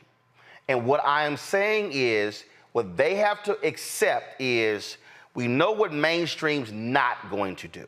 We also understand, and this is a reality, because of the lack of investment, why you don't really have a significant, real, black-owned media apparatus. You don't. I've broken this down before. Black Enterprise ain't covering black business stories like they used to. They're a conference company. It's just a fact. Essence is not covering a lot of this stuff. They're focused on hair and beauty. Ebony is a shell of itself. Okay, it's some stuff happening at the Griot, but so if you talk about Baller Alert or Shade Room, Jasmine Brand, they're basically Instagram posts. So you have to understand in terms of what the ecosystem here is. But what I'm saying is they do have to recognize that they got to look at it a different way. Putting out a 3-page white sheet ain't gonna do it. And Reese's been saying that, and we've talked about it for longest, and I agree with her. You can't just put out, here's a long white sheet. No, it's understanding what the system, the current system feeds off of. And again, it's very, what did I say about student loan debt? I don't care what anybody says. And I still haven't seen it, and to me, this ain't that hard. If I'm the campaign, I'm soliciting some of the, 3.9 million people who got in student loan debt. I'm saying, send me your Thanks Joe video. And this is, to me, this is the video. Good idea. To me, and I've been seeing it for the longest. Yeah, that's good. I've been seeing it for the longest. This is the commercial. The commercial is simple. So-and-so. Can I use this idea? Doug, look, it's in the public. I've been saying it for weeks. The commercial is this. You see the photo of a black dude, name at the bottom, and amount of money he had in relief. And he says, thanks, Joe. Show me a white woman. Thanks, Joe. Show me a Latino man. Thanks, Joe. That's the damn ad. Just showing name, 78,000. 110,000, 58,000. And then at the end of it, 3.9 million Americans have gotten $160 billion in student loan debt relief.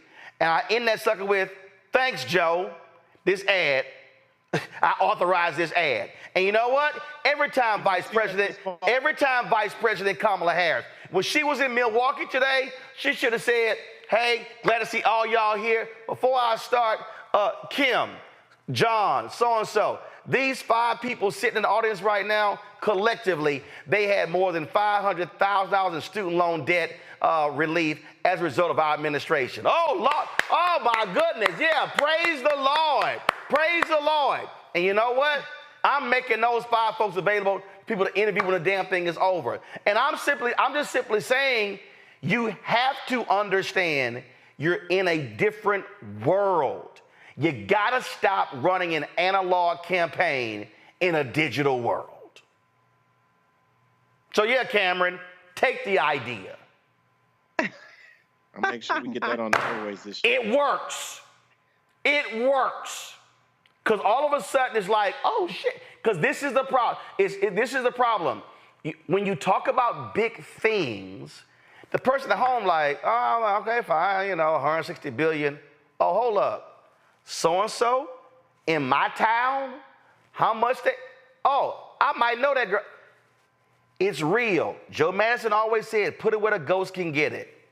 All I'm saying is, it's great that they announced this in the $16 billion, but you gotta sell it. 80% of the job ain't getting the policy. 20% of the job is getting the policy. 80% is selling your wins. That's what you gotta do. All right, this real quick, y'all. I've been pushing this video for 3 days, and I just want to get y'all a comment. If y'all want to see just what, to me, just one of the dumbest looking, but you know what? They call themselves the Starting Five. Just go ahead and play the video. I'm just gonna let y'all respond. Hey, this is America's Starting Five. I'm supposed to be in Georgia. I'm supposed to be in New Hampshire. I'm supposed to be in Ohio and lots of other places. And they have me sitting here for a Biden trial. It's a Biden trial. And I never saw so many prosecutors. They're all sitting in the room over nothing, over absolutely nothing. There's no crime. There's no anything here. And that's what these legal scholars say. How can you bring a case like this? Bragg didn't want to bring it. Bragg is the guy bringing it, and he didn't want to bring it. went to every agency just about in law enforcement. They all turned it down as a joke. And I'm sitting here because that's exactly what they want. They don't want me on the campaign trail. But it's a real disgrace. And the whole world is watching. It's a disgrace to New York. Well, there's no doubt about it. You think about who the hell is D.A. Bragg? I mean, he has become the poster all right, put that on pause. Put that on pause. First of all, just put the video on pause. First of all, if y'all gonna do some little quasi-ass TV show, okay, y'all, it's a thing called StreamYard today. You ain't gotta be so ghetto to sit a goddamn iPad in front of the camera and play it to get some badass audio. You know how cheap y'all look? Here's the other thing, okay? First of all, y'all go back to the video. Look at them. All of them sitting there, you know, with the suits on, no ties on that little bitty ass set. Okay? First of all, get y'all a bigger damn set. Okay? Y'all too damn big, Byron Donalds and Tim Scott, to be sitting up there in a little tight ass set. And then y'all trying to be all cool. Then look at, you got 4 black dudes with open collar shirt suits. Get your ass some pocket squares. Get some damn color. Y'all sitting there. And then you call yourself the starting 5 as 4 y'all sitting up there. And let's be real clear. Ain't none of y'all in leadership nowhere. So who's starting 5 are y'all? Y'all are bench warmers. They ain't starting nowhere, Lauren. Yeah, it's a shame that for black Republicans in a contemporary sense right now, that their only value is when they center someone white. Their only value to the Republican Party is centering white people and promoting somebody white and talking down black people. That is why Candace Owens was, quote, in fact, quotes, valuable, because she, of course, her entire function was to talk down on black people, talk negative about black folks, and that's the only reason they had her around. And the minute that she stopped doing that, they got rid of her.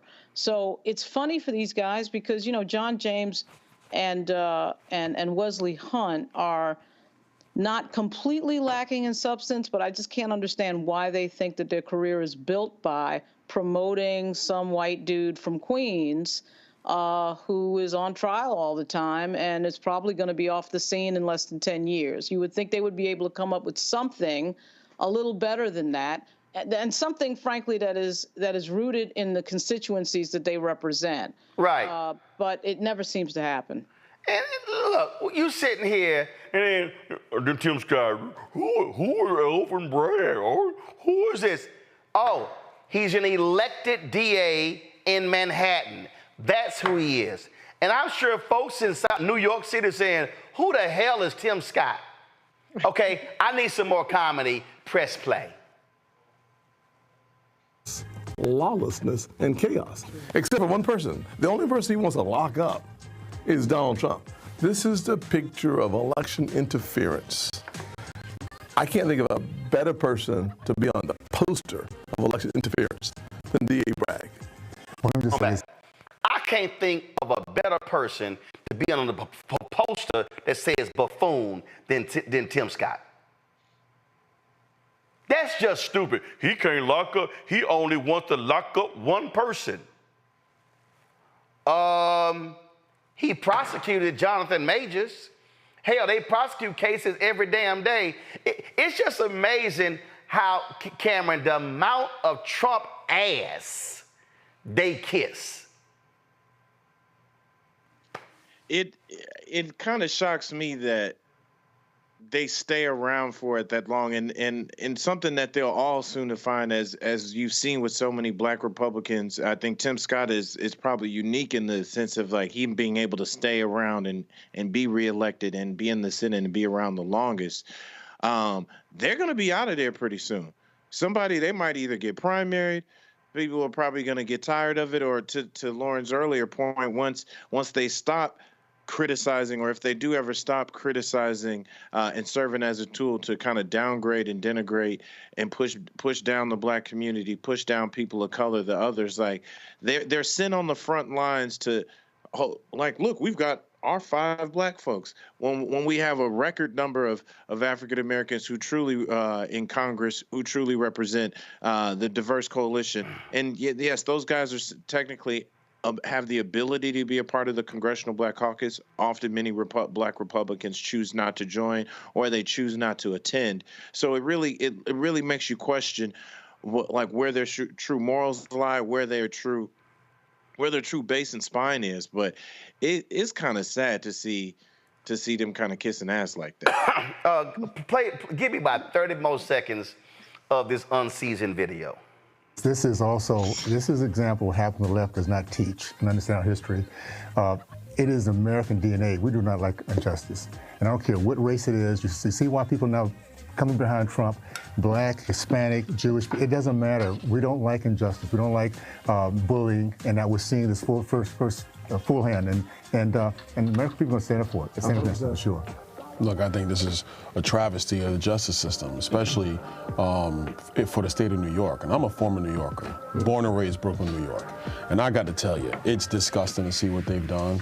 The way that Letitia James and Alvin Bragg, I know we focus on Alvin Bragg because of the case, but Letitia James doesn't get a pass either. Yeah. What they've done to the legal system in New York just to get Trump is destructive. Oh my God, what they've done to the legal system. Byron, they're doing the legal system in Texas. Byron, do you really want to talk about the legal system? I'm just saying, Reese, some folk might want to be quiet talking about the legal system. So, got to get your thoughts to close us out, Reese, on that unseasoned video from the starting five. Jam, there's like an unseasoned stuffed turkey on that. Gosh, there's some Cornish hens. That table looked a little stuffed. I'm like, can y'all bring the chairs up or bring the table down? Because all this elbow and I don't know, are they trying to look buff? I don't know what they're trying to do. Like, this is a big buff black man talking about Trump. Like, I don't know. It's giving, I'm claustrophobic looking at it. However, who is this for? I mean, I definitely think it's an audition for Trump, and they dangle the black man. One day it's Tim Scott, one day it's Byron Donalds, who's ducking and dodging charges in the past himself. Maybe he can relate, but it's all quite ridiculous. And if this is the big master plan of the Republican Party to try to peel off some more black voters, particularly black male voters, I think they missing the mark.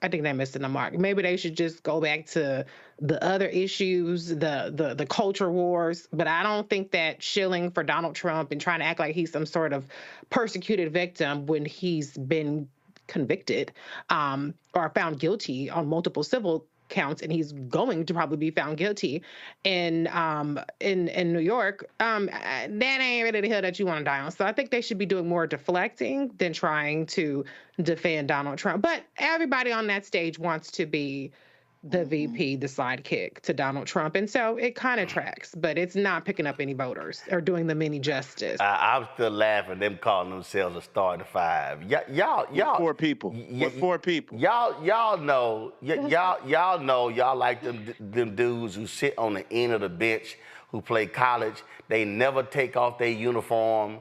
They never get in the game. So let's just be real clear. So, hey, y'all ain't starting nowhere. Nowhere, no how. And so do this here, Henry. Do me a favor, Henry. Go ahead and go to the wide shot for me. So listen up, Tim Scott in the starting five. This is called a set. All right? Two can sit over there. Two can sit over here. One could sit here. I could even add a second chair to fit six. That way, y'all ain't gotta look all swole on TV where y'all on that little bitty ass set. So if y'all want Tim Scott, why don't y'all come over here and have y'all starting five conversation here at the Black Star Network. And then when y'all get done, then maybe I can join y'all for a conversation and we can have a real discussion about the issues. And then again, we got room. So why don't y'all come to the Black Cookout if y'all want to sit here. We got the black art and everything. Hope they don't scare the five of y'all away. But trust me, it's enough room and I'll go back, it's enough room on this set for all five of y'all to fit. And if y'all do come here, trust me, all y'all ass is gonna have some pocket squares, because them bland ass suits you wearing with them boring ass white shirts, you look pitiful as hell. Come on now, get some swagger.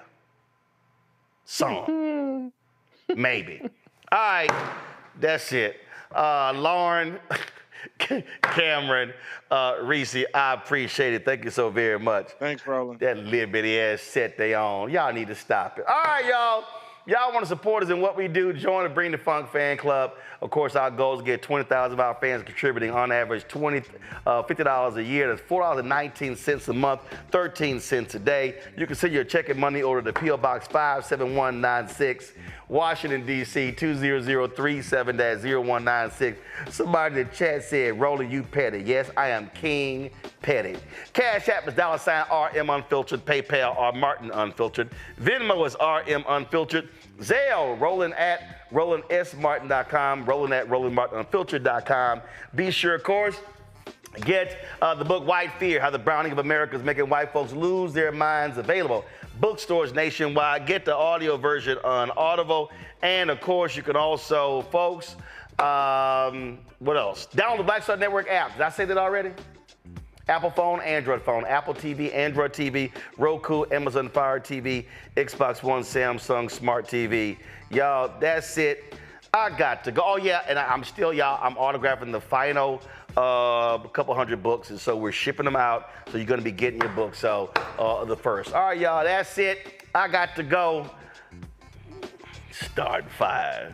And sit y'all asses down. All right, holla! Black Star Network is here. Oh, no punch! I'm real revolutionary right now. Thank you for being the voice of Black America. All momentum we have now, we have to keep this going. The video looks phenomenal. See, there's a difference between Black Star Network and black-owned media and something like CNN. You can't be black-owned media and be scared. It's time to be smart. Bring your eyeballs home. You dig?